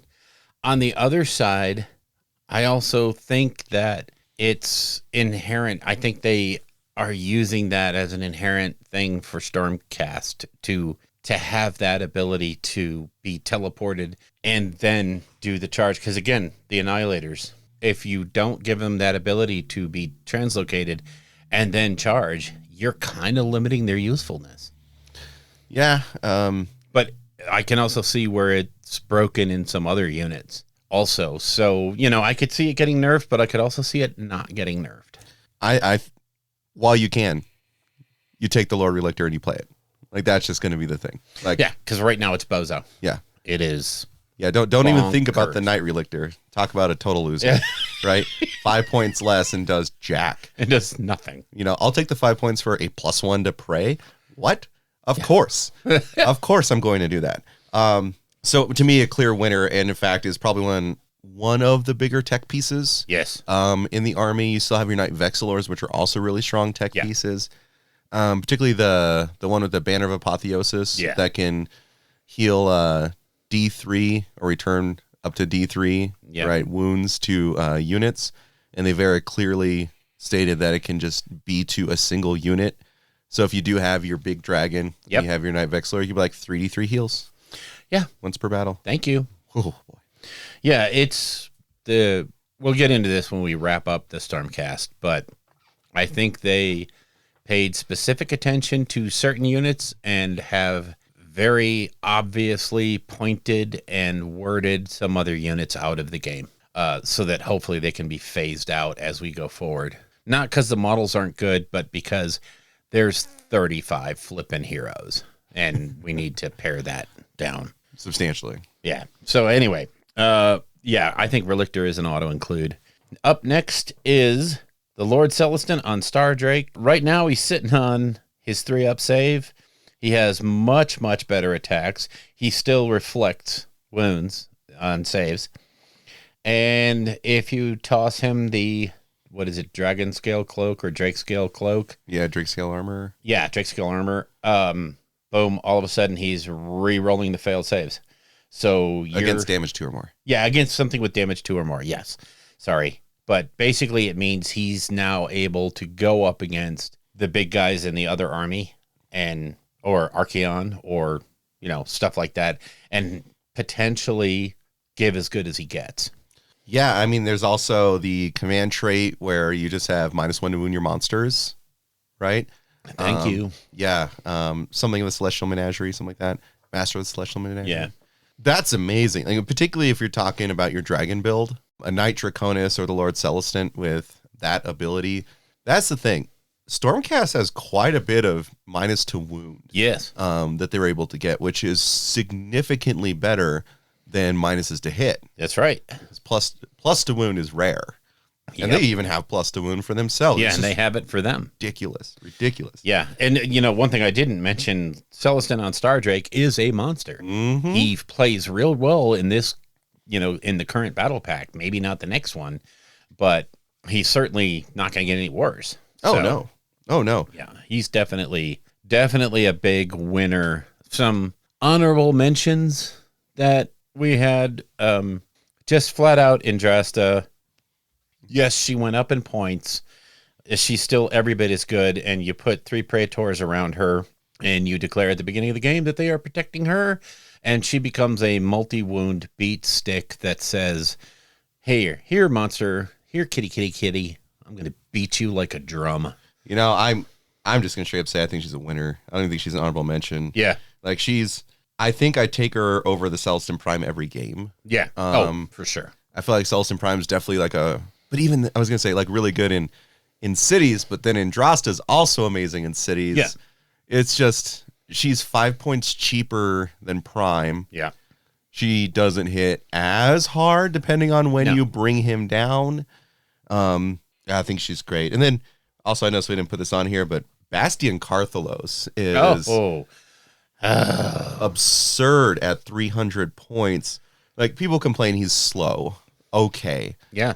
But, I mean, you redeploy D3 Hammers of Sigmar units after everyone's set up. That's ridiculous. That's 40K bonkers. I mean, that players know. changes the game at the outset. Exactly. And so your opponent has to deploy knowing that you are going to redeploy at least one, on average 2 units. Mm-hmm. And so then they have to try and predict it. Good luck killing him. He just, spikes mortals off monsters all around the board. And he can issue command abilities without range, like once per turn. Just like, the guy that's all the way back in the corner over there, you're going to all out defense. He is. I didn't put him on this list because he was an obvious add and winner. Yeah. He should have fallen in with dragons. Yeah. He didn't exist before, and oh my god. And honestly, the combination of him and Andrasta, to me, makes the Celestin Prime a thing of the past. Yeah. Not that he's not real good now. And I mean, I did put Celestin Prime in the honorable mentions because he got a ward save. Yeah. So at least now he's not, Mr. Paper Tiger. But God, he was. yeah, but honestly, for the points that you're going to put into him, I would much rather have Bastion or Andrasta. I think the utility of those two pieces is far more, and to get the most out of Prime, you literally have to play part of the game without him. Yeah. So I think, again, he's one of the things being phased out. Yeah. I'm sorry, Carl Franz, but your day, just like all of your goobs, is over. Go back. It's back to Felix, Warhammer right? Fantasy. That's Huh? not- it's Felix, right? It's not Felix. Although, if they ever came out, if Phil Kelly ever wrote that article, I would send him $5. I would just be like, thank you, you're awesome. Get yourself a beer for that one. Yeah, exactly. Let me buy you a pint. Next on here, you talked about Celestin Prime. The ward save kind of +1 attack. Yeah. And the ward save. Yep. Yeah, that's what he should have been in the past. Sure. But again, now there's just so much extra that's really good. Yeah, there's so many things that have gone by him in utility. And I'm not saying he's bad, but utility-wise, you're going to have Andrasta the whole game. You're going to have Bastion the whole game doing all the cool things that they do. Whereas with this guy, you need to hold him off at least 2 turns. So he's really only entering the game on turn 3, and at that point, he may have a significant impact. But I'd much rather, like you said, when I drop Annihilators in your backfield, I'd like to be able to give them a command now and then. Yeah. So, boom, here's my ability to do that. Or, Andrasta, if I know I'm going up against giants or, other big monster builds, I want her with me. Yeah. So they have that ongoing utility. So that's why he just got an honorable mention. And last but not least, we couldn't go on without mentioning Gardas Steel Soul and Vandus Hammerhand, who both got, I only put Gardas on the sheet. Gardas went up to a 3-up save, his 12-inch ward bubble, so he extends his ward 12 inches out. Plus he has Saintly Assault. He's an auto take if you're playing that house. Yeah. Or that chain. He's auto take. Yeah. He is. For all the crap we gave him before. Yeah. He's actually here now. Mm-hmm. And I think he's only like 160 points. Like, he's like dirt cheap for all the things that he does. I am a big fan of Gardas. 160, yeah. Yep, 160. And then I have another honorable mention. Sure. Which is, let's do Vandus. Again, Vandus, Hammers of Sigmar locked. Okay. Yep. But Hammers of Sigmar give you a 6-up ward when you're on or wholly within 12 of an objective. They play real well into the Storm Keep builds, and he gives you the Battle Shock immunity, which you got 10 Vindictors on a point, counting as 30 models, and you just want to try and keep them around as long as possible. Vandus is going to help that, and he's super mobile, so he's able to get where he needs to go. I think he's great. And then the other one I want to mention was the Lord Castellant. Oh, yeah. Just being able to walk around and not even a command ability, like that unit gets +1 save. This turn, that unit gets +1 save. Yep. And he's like maybe 155, 3-up save, 8 wounds because they baked in his bestest boy. Yes. Oh, thank you. Yeah, they're Yep. solid.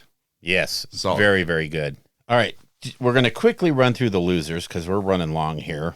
Retributor Paladins are a loser simply because they didn't get the same amount of plus-ups that the other Paladins got. So I think they're going to fall by the wayside. The Knight Rudy Toot or Knight Heraldor stayed the same points-wise, lost his ability. He still does the terrain thing, but he's just basically, again, he's one of those models that was neat in the beginning. Yeah. And now he really serves no function. And to shoehorn him into the anti-terrain game would have been very obvious and very, I would say, just put them up on the shelf and be done because they're not going to be good. Losers, which hurt me the most because I bought like 300 of these. Vanguard Raptors, only because they didn't get the cool Ride the Winds Etheric. They have the old one where they can't. They basically have the old Ride the Winds Etheric. But they're also super expensive. Yeah. Like they're absurdly expensive. Yeah. They are way overpointed for what they do. Go with Hunters. Go Adjudicators. Yeah. Adjudicators seriously, are just strictly better. Prosecutors. So many better choices. Oh, yeah. The Knight Questor, won't even talk about it because he just basically lost all hope. He got so hopelessly nerfed. It doesn't even really do anything. No. He just kind of dirtles around for more points than he's worth. And honestly, I think he was always meant to be, the Knight Questor versions were always meant to be like the convention models. Yeah. And the giveaways or the, prizes. So it's the Space Marine Lieutenant. Yeah. Except the Space Marine Lieutenant has more value than he has a function. Yeah. But these guys don't. But they are still all flipping cool models. Yeah. Proxy them as something else. Same thing as proxies. The Knight Arcanum. Just the Knight Arcanum. Loser, get rid of. Use that model as your Incantor. Yeah. Because it's a better sculpt in my humble opinion. Just points per utility is just gone. Totally gone. Evocators lost their reach. So, wow, that hurts. It's not quite on here, but Evocators on Dracoline, I just don't know why you would take those Yeah. anymore. I mean, the Empower ability, being able to deliver that's good. I think they're just too expensive on a 4-up save. And again, I think they're just being phased out. Yeah. Because they filled a niche that isn't there anymore because everything else, all the other cavalry options fill that. So I think it's, I think we're seeing this. I think these omissions and these nerfs are planned to hopefully remove some of the models from the range. It's surprising because, Paladors, they gave us a good reason to have Paladors, at least a single unit. Evocators on their mounts are now completely replaced by Paladors. Or you're taking, we didn't mention the Fulminators. Fulminators are disgusting right now. Oh, my God, yes. How do we forget Fulminators? I don't know. It was a long day yesterday. It was. We were both real tired. And that was, Fulminators are bonkers. Yeah, all of the Dracoth units are so solid now. 6 wounds, 3-up save. You can take them in units of 4, which is so much better than units of 3. Mm-hmm. Fulminators go to 3 damage on the charge, 6 attacks, 3s. Like, was it -1? Then you have Concussors that have just a very solid profile, 3 attacks, 3s -2 damage. Same exact amount of damage and attacks on their mounts. Very consistent, very strong, and battle line and hammers. Who knew? Who would have thought? That, to me, I didn't see that one coming, but that's awesome. Yeah, I think you're in a good spot with that. Very. Yeah, so when you look at it, for the points, you'd rather take Fulminators than you would take Evocators on Dracolines. Yes. They're going to do more on the board. They have more of a board presence, and I think they're cheaper than the Dracolines. I think the Dracolines might be around 280. Evocators on Dracolines are 280. Oh, Lord, no. Yeah. That is a no for me, dog. Yeah, and that's for 3, whereas Fulminators are 2 for 230. Hello. Yeah. There's a clear winner there. And like I said, I honestly think this is part of them clearing house, getting rid of some models that are sort of redundant. And, okay, works for me. And my last loser is, I hate to say it, but it's the Liberators, not because they lost any abilities. They still got the cool upgrades that they got, But they went up 20 points to 115, which puts them in the range of so many other good battle lines. And now that the different hosts open up different battle line options, they are no longer the go-to. Yeah. So I think that's the only reason they're a loser. I'm not saying they're a loser unit. There's still all kinds of good reasons to take them, but I think they're going to be outshone by the other battle line choices in the specific Storm hosts. So, yeah, I mean, I'm going to keep a unit available just in case. Oh yeah, I'm not going to get rid of mine. Yeah. That way I could just drop 5 in if I need to, and if, I've already got my Prosecutors kind of planned out because it's the same price as Prosecutors. Unless you needed just a redundant unit for your Stormkeep, I think Prosecutors are going to be what you take for that price range. And Libby's with shields and the ward save is still very, very good for protecting objectives. Yep. So they've lost none of their utility. The only reason they're a loser is I think they're now fighting against so many other good battle lines. Or I don't want to say better battle lines, but just as good. So they may not see, but they're not dead anymore. Yeah. When I said before 100 times that Liberators are dead, no, they're very much alive. They're just not as cool. Yeah. One last thing. Overall, the book, I think, is a big winner for Stormcast players. There's so much flexibility. There's so many good builds in this book. And the combination of choosing between Scions and Stormkeep, and then which Storm host you're going to be from, and what artifacts and commands you take, there's so much flexibility in this book that you finally can build any Stormcast army you want that you have in your mind and have it be very playable, and no one can say, that's a really bad build. Unless you're me and you build a really bad list. But honestly, there's just so many great options in this book. There is, with 35 heroes, there's so much overlap. Yeah. That it's really hard to figure out which hero, although there are some that just stand out and say, hey, Lord Relictor, you're in every army. Get ready to really change your boots a lot. Mm-hmm. You're going to be doing some walking. There's just, the book gives you flexibility. It's a good book. Yeah. Okay, now let's move on to Orcs after a short break.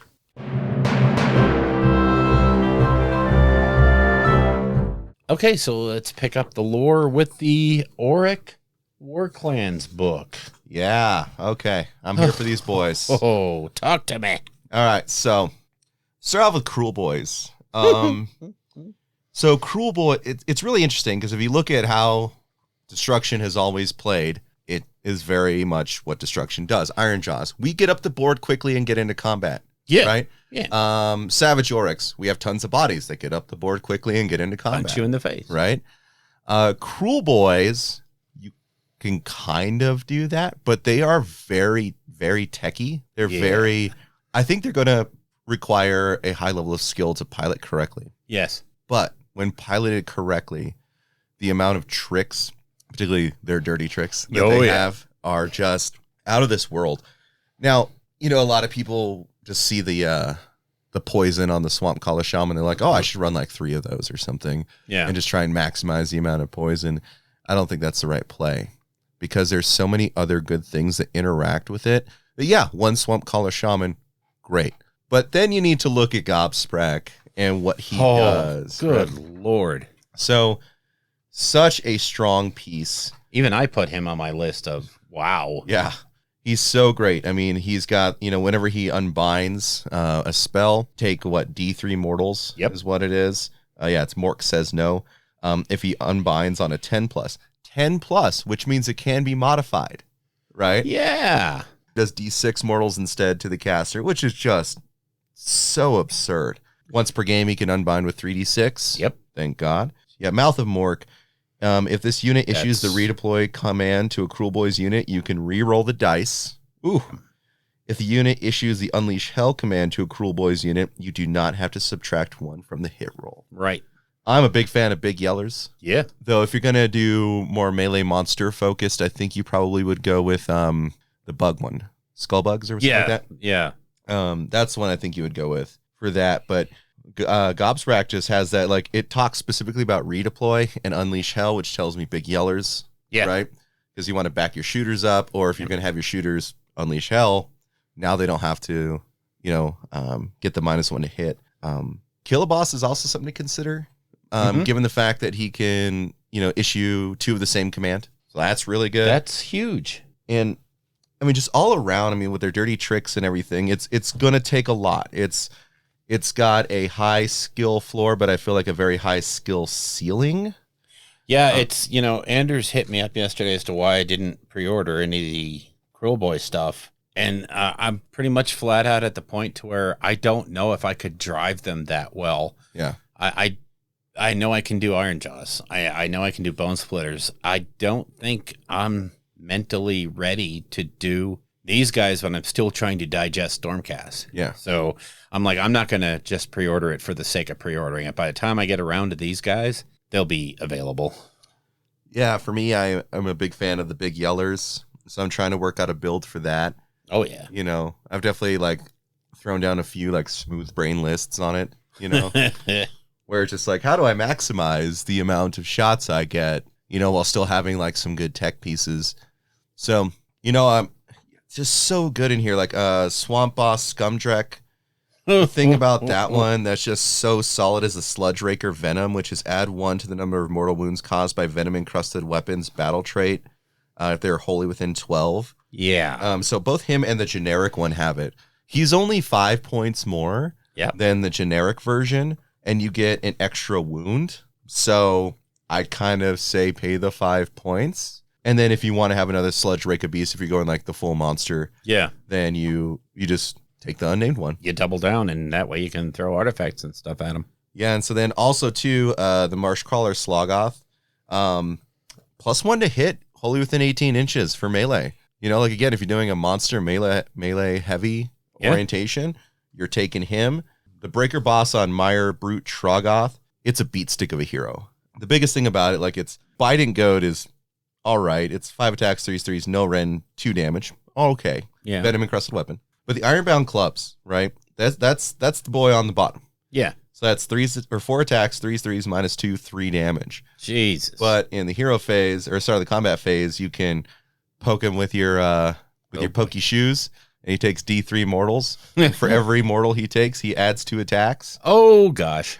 He also in the hero phase has the Troggoth heal, so on a 4-up they heal D3. Yep. It's a hero, you can heroic recovery. You can best day ever, right? And so you can get this guy to if you roll the 3 or if you roll the 5 or 6, you can get him to 10 attacks, 2s, -2, 3 damage. God, 10. Oh Jesus. Yeah. Oh Jesus. Wow. Yeah.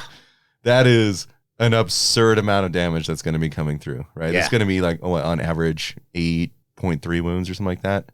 It's ridiculous. No, it's going to be a little less than that. But anyway, 7 that get through at 3 damage a pop. Yeah. Yeah. So Oof. you're looking at putting out 15 to 24 wounds with average rolling. And that's just his club. If you sneak through any of the Bident Goads, then you get an extra 2 damage. Sure. So yeah, I'm here for that. We all know the Beast Skewer Killbow. We all know how good that is. We talked about that, to death almost. Yeah. Man Skewer Bolt Boys. These guys are just so great. They get additional range if they don't move. They get additional range for being in big yellers. Green versions of long strike bows. Yeah. Crazy good. And dropping giants for fun. Oh man. Dropping monsters. Yeah. Seraphon monsters. Shot your laser beam at me, did you? Yeah. Okay. Yeah. I'm taking you down now. Yeah. Now you die. Yeah, so Cruel Boys all around. I mean, it's going to take a lot of playtesting, a lot of, really learning it. Because those dirty tricks they have, like the one where you can cause your opponent to put units into reserve. Yeah.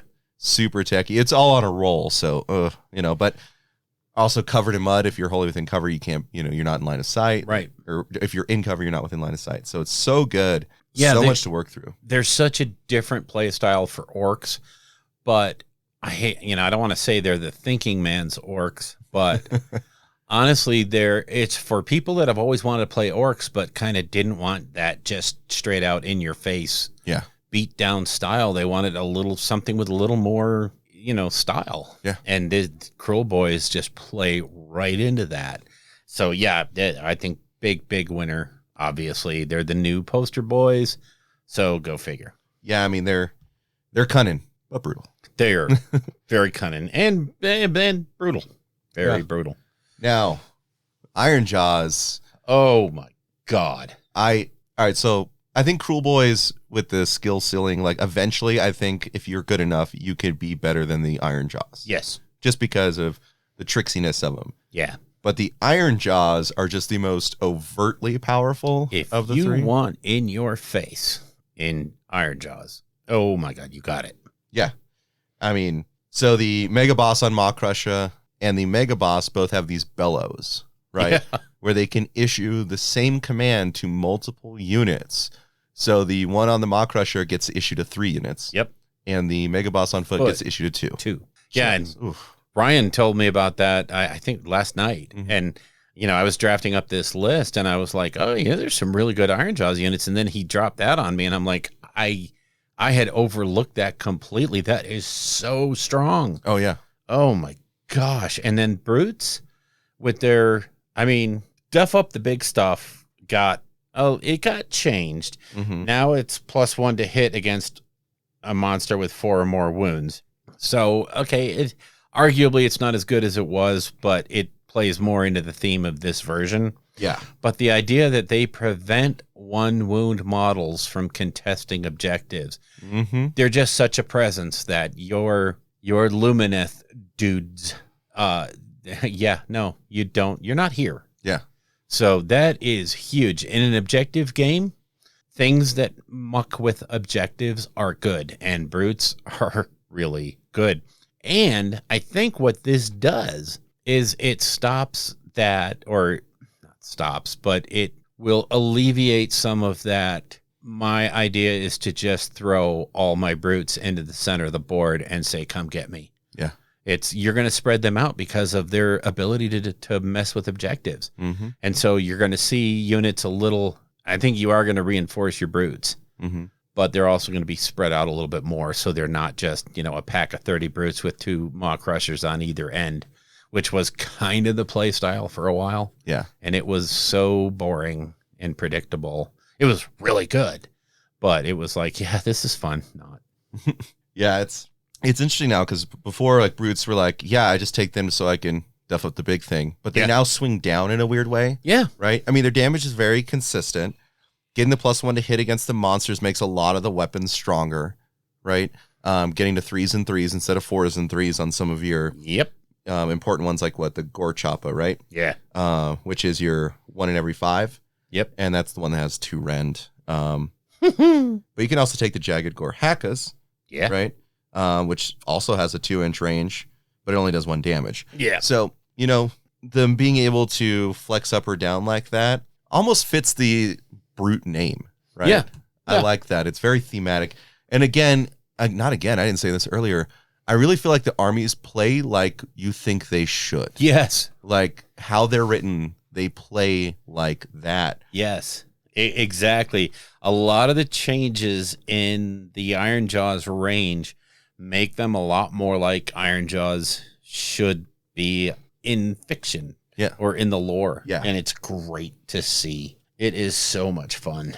Yeah, and now the Mega Boss on Foot having, real value, because it wasn't always clear if you would take one on foot. Right. Now being able to just be the thing that marches up behind your Brutes or your Hard Boys. He's a clear winner, yeah. Yeah. I mean, you're taking him. I mean, the War Chanter's just good. Yeah, flat out good. I feel like you're taking almost every. I think the Shaman is going to be the, I don't know, for me. Yeah. He has, the teleport spell, which is probably the only reason you're taking him. Yep. Like Foot of Gork is cast on a 10 now, and yeah, that really got hardcore hit. Yeah.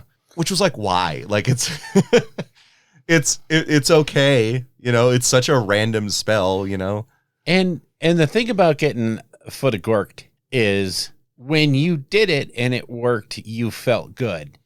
When it was done to you, it was funny. I mean, it was annoying as hell because it hurt. But again, it was still one of those, oh my God, you got that? Oh, Jesus.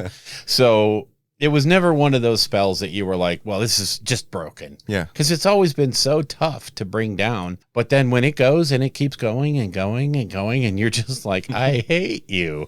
But there's so many other effects that are very similar in the game that you're not like, oh, well, this is so overpowered. It's not. It's just plain old fun. Yeah. It's just what orcs do, man. It's so fun that way. Ard Boys got good. I mean, I think they were good before. They really, they have been good. In the 3rd edition, they're good. And their damage output went up quite a bit while their cost per point went down. So I think they are overall winners, and it's no longer a flat out, I'm going to take these heroes and fill out the rest with brutes and gore gruntas. There's a good case for bringing Ard Boys now and actually using them as sort of a hard-hitting unit. You can buff them up to be really good. You know, I just caught it. I, for some reason, just glossed over this. The Orruk Forged Shields, you can get them a 4+ or a 6+ ward. Yeah. They also rally like freaking champs. Oh my God. You betcha. Wholly within 12 inches of a war chanter, and if the champion of the Ard Boys issues the rally order, it's on a 4+ instead of a 6. Hello. Holy crap. Yeah. I'm here for that. I'm down with Ard Boys. I mean, like I said, they're a viable option now. Gore Gruntas are just always good. Stupid. That's one unit I would have liked to have seen torn down. Mm-hmm. But since I just bought a box of 3, I'm glad they're good. Yeah, I mean, they're sort of just restricted by coherency. Yeah. Because if you take a unit of 6 until the first one drops, two of the Gore Gruntas are out of the match. Are out of it. Yeah, it's painful, but you know, with no discounts though, just taking them as units of 3 is great. Good move. They still hit pretty hard. Oh God, smash like a truck. I actually think Morgoth's crushes are pretty good. Yes. That's it's the Warcry warband, not Warcry, Underworld's band. They've got good rules. They do. It's essentially 3 brutes, but they get more towards fighting monsters. Yes. So they get +1 to rune rolls when they attack monsters the first time. No, first time a monster is destroyed by an attack made by this unit, they add 1 to wound rolls for the rest of the battle. For the rest of the battle. Yeah. Which is great, because then it has them wounding on 2s. Woo. Yep. And then, 2 of them are -2 damage. Yep. Or -1 rend, 2 damage. Yep. And then they have Duff Up the big thing. So brutes are good. Brutes are good, and they're special brutes. Yeah. I also wanted to throw a shout out to Boar Boy Maniacs, an overlooked unit, I think, but they went from move 9 to move 12. You know, they're on a big mount. They should probably have always been move 12, but now they are. Just a slight shout out for them. Yeah, and you take them in units of 5 now? It's 140 for Savage Boar Boys, 145 for Maniacs. Yep. And normal Boar Boys are battle line in Icebone, which is really good. Yeah. Yeah, I think that Savage Orcs are really a point of contention. I think that there's some play there, like with very specific builds. I mean, Drakfoot was always taken to stop wards. Yeah. Which, hello, that's fantastic. That's a big thing now. Yeah. And I think that's a good call out. You went and did some special math on the Mega Boss, right? Yeah, okay. On the Warcrusher? It struck me that I was really, we're going to get into this in the losers here in a minute, but I was really hurt by the Maw Crusher thing and started looking at the old build of Mega Boss with Choppa and Riptooth, and I started looking at those numbers are nuts. Mm-hmm. So I tried to math hammer it by myself, you know, on the one website that lets you math hammer. And I got this crazy result that basically said he went up 100% in his damage output. And so I actually went and got a video from Orruk Warclans. He did the same math. He did the exact same thing. And he's like, here's the deal. Mega Boss on Maw Crusher with Choppa and Riptooth literally went 100% up in damage. So against a 5-up save, ignoring their rend, against a 5-up save, they're doing an average of 12 wounds, whereas they used to do an average of 6 before. And with the price changes, the price per point of damage just went down about 50%. So phenomenal unit to have. Ooh, good stuff. And I was actually relieved that my math skills were still with me. So, yeah, to me, that was a clear winner is the Mega Boss on a Maw Crusher with Chop and Rip Tooth puts out serious damage. Serious damage. Yeah, so looking at it here, that's 7 attacks, 3s, -1, 2 damage. Well, that's interesting. The boss, Gorhaka and Choppa, same profile with 2 extra attacks. What am I missing here? I don't know. I put it into the... Let's see if it's still in my history. Because I'm reading it here, so it looks like the Gorhaka and Choppa are just strictly better. Oh, okay, so you did do it on the... Oh, no, it's the if you have the Rip-Tooth Fist, the save goes down to 3-up. That's why he was better across the board. You lose the 2 attacks, but you get the 3-up save. There you go. Sorry, that's why I put him out there with Rip-Tooth, because of the plus save. Yeah, that's significant because they should be on a 3-up save. You'll be in the fight a little bit longer. You know, if you decide to take the Destroyer relic on that unit, then once per game, you add 3 to the damage characteristic of the profile you're fighting on. Oh, for the love of God. So one turn, you know, you do your best day ever, you all out attack, so it's 2s, -1, flat 5 damage. Holy. 7 attacks. If you are in the Wa, which you will be, that's an additional point of rend. So you're at 2s, -2, 5 damage for 7 attacks. Jesus. If you want to have the more smashy one and sacrifice the 3-up save, yeah, then you could have 9 attacks at 2s, -2, 5 damage. That's not even talking about your Maw Crusher punching things. Punching things, yeah. And doing Maw Crusher things. So, oh, that's ugly. That, you know, Iron Jaws are in your face. Yeah, so they're going to have some pretty strong alpha beta strike potential, depending on how well you can manipulate Mighty Destroyers. Yeah. Like, I'm going to say, hell, like, if your opponent gives you second turn, you're going to be in their face unless they, like, pull back and try and just be defensive. But if you double turn someone with, you're going to be in like Flynn, and it's over. Yeah. It's a hellish choice if you're facing Iron Jaws with that build out. It's crazy. Oh, and let's just make sure that we understand Mighty Destroyers. Yeah. Right? Yeah. So you can use this command ability in your hero phase.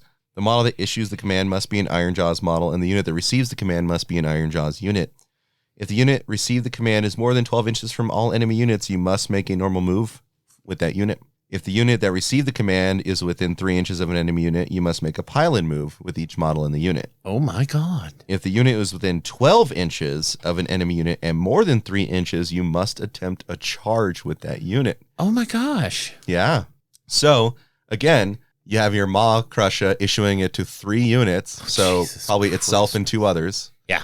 You have the Mega Boss issuing it, so probably himself and the Brutes, right? Unless you're doing like heavy Ard Boys. Yeah. Right? You might even take in a second Mega Boss on foot if you just have that many foot troops, right? Yeah. When to go with your Ard Boys, when to go with your Brutes. Exactly.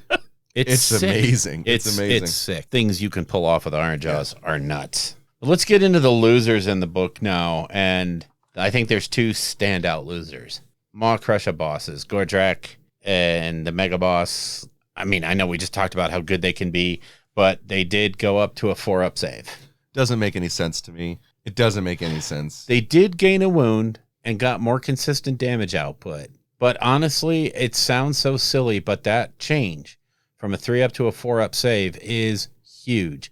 And it really impacts their durability. And it forces you to use some of those other abilities you have and some of the commands you have to heal, to get your wounds back, which takes away some of your opportunities to do other things. Now, I'm sure it's a balance. It's a painful balance item for the Maw Crushes. And honestly, I think it takes Gordrak out of the running. We talked about this before. The only time I think you take Gordrak over a normal Mega Boss on Maw Crusher is in Big Wa, just for his counts as a general. Yep.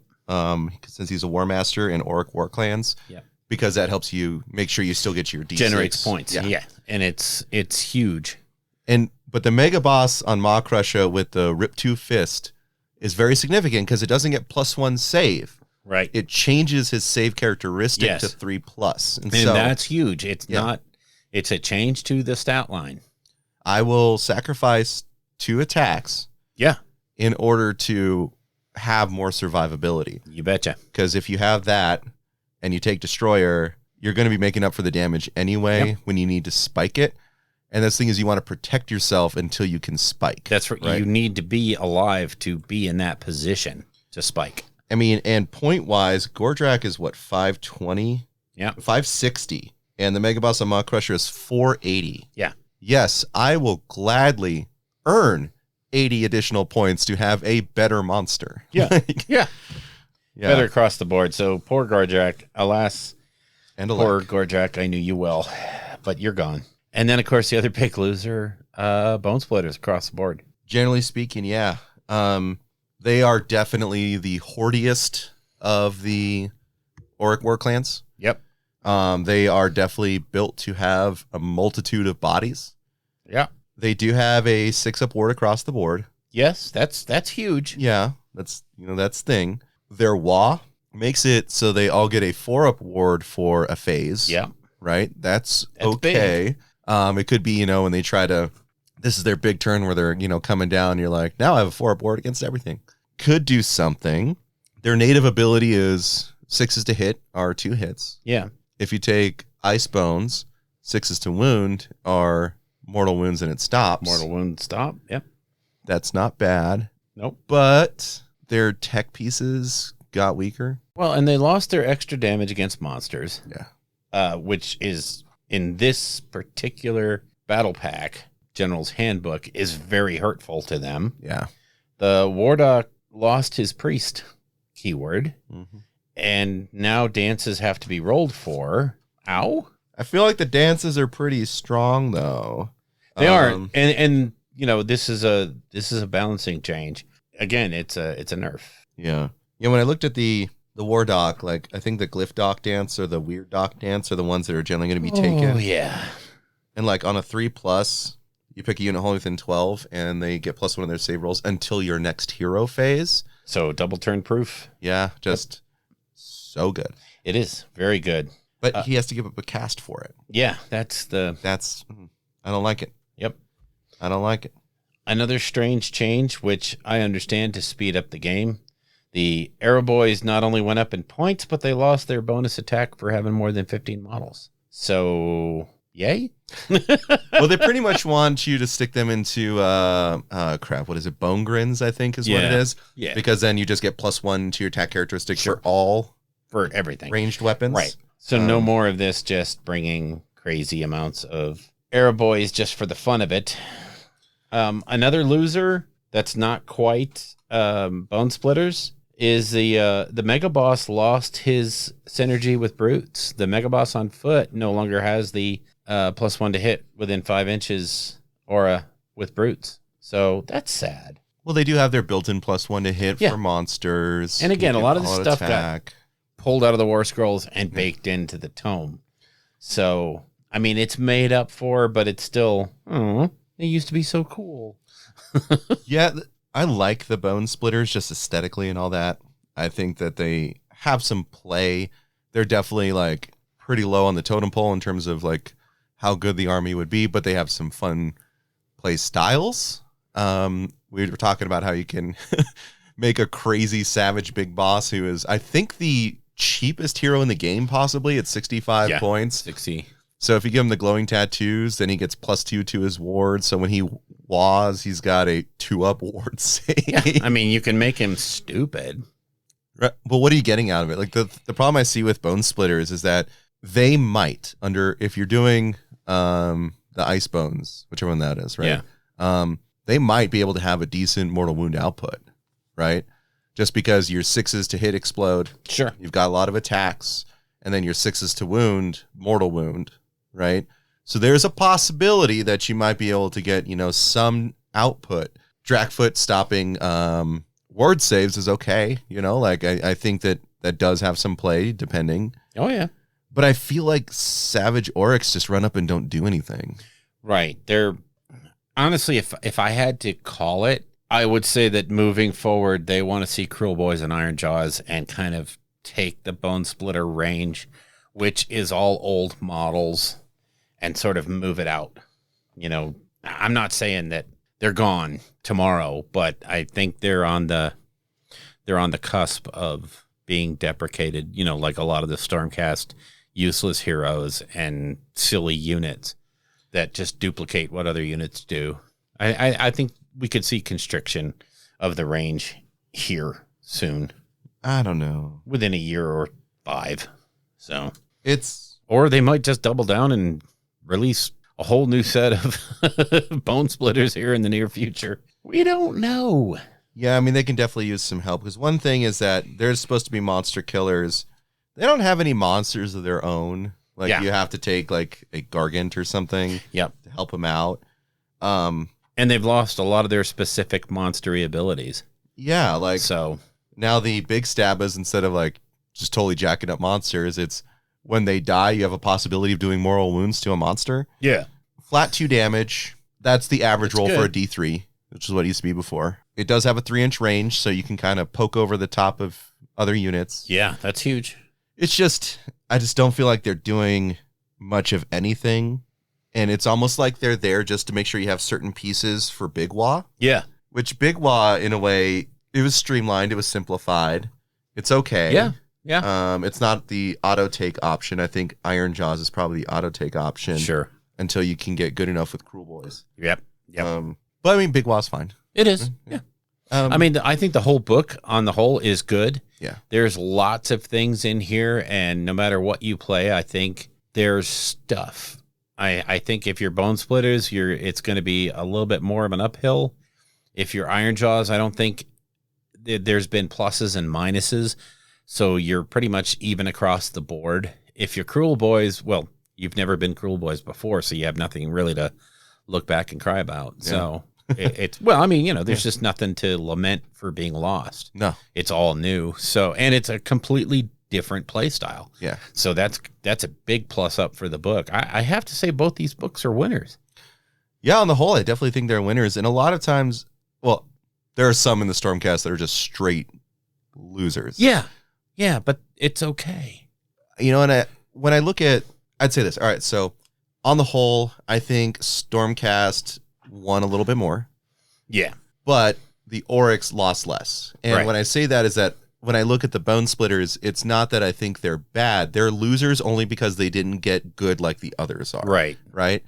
They're just sort of there. Yeah, they didn't get as much of a overall boost. Mm-hmm. So, and honestly, for me in Stormcast, if they wanted to up and say tomorrow and just cut 10 of those 35 leaders, that's fine. Yeah. There's so much duplication, and there is so much. This leader's only good in with this particular unit in this particular case. That they're just if you want to cut 10 of them, please feel free. Intersperse those abilities to the different ones that are already there, and maybe get rid of the Knight range and bake it into the Lord range and have different levels of Lord. I don't know, whatever. It's just there's too many heroes. But it's still, and again, it gives you a super amount of flexibility and tons of stuff to play with. And you can, with Iron Jaws, Bone Splitters, and Stormcast, you can play with what you already have built and be competitive. Or you can start buying into the new stuff and be competitive.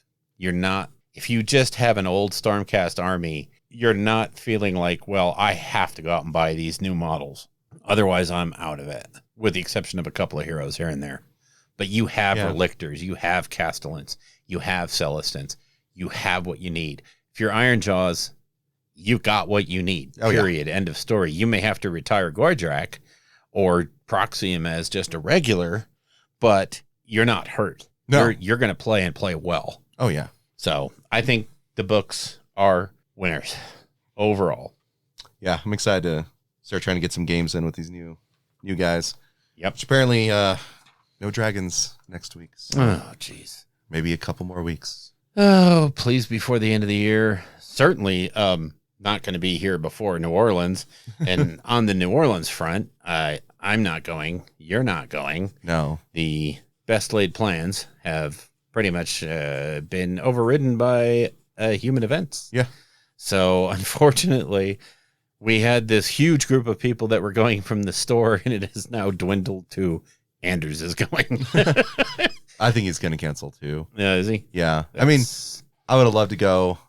Our issue is that, even though Kim's vaccinated, she's still high risk. Yeah. And she just didn't want to risk it, given everything. And she just started a new job. So, yeah. And then, life just gets in the way. Sometimes you have to deal with realities. And what we should do is we should just put on a mini New Orleans the weekend before, the weekend after, and just all of us who were going to go just sit down in the store and just play for fun. Yeah. And we'll do our own 7-game tournament. Or no, I'm kidding.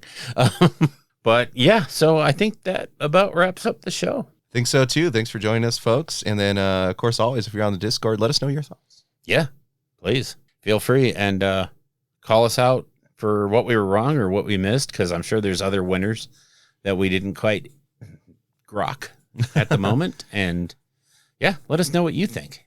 Yeah, definitely. We try to not go through the full deep dive on 2 whole new battle tomes. So obviously this wasn't us going through rule by rule, just more of like an open discussion. So please, let's continue the discussion on the Discord. Yeah. I mean, there's tons of the different chambers, the different storm hosts all have these different great roles, and there's interactions there that are just myriad.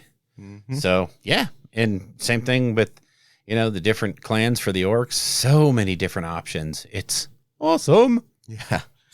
So thanks for listening in, folks. It's been wonderful. Glad to be back after a 1 week, hiatus. Additional hiatus. Yeah. So we'll see you next time. And for all the Patreons, we'll see you after dark. If you would like to get in touch with us, you can reach us at our Facebook page at www.facebook.com/rollingbadpodcast, all one word. Our Patreon page is at www.patreon.com/rollingbadpodcast, again, all one word. The Twitter account for the show is at @rolling_bad. And our individual Twitters are, for me, at Bill Castello, BILLCASTELLO, and for Elric, it's at Elric Edge, ELRICEDGE. All of our guests on the show will have their contact information in that show's show notes. The music in the show is used courtesy of Kevin MacLeod at Incompetech.com and used under the Creative Commons license. The Rolling Bad podcast is protected under the Creative Commons Attribution 4.0 International License. Information for this license can be found at creativecommons.org.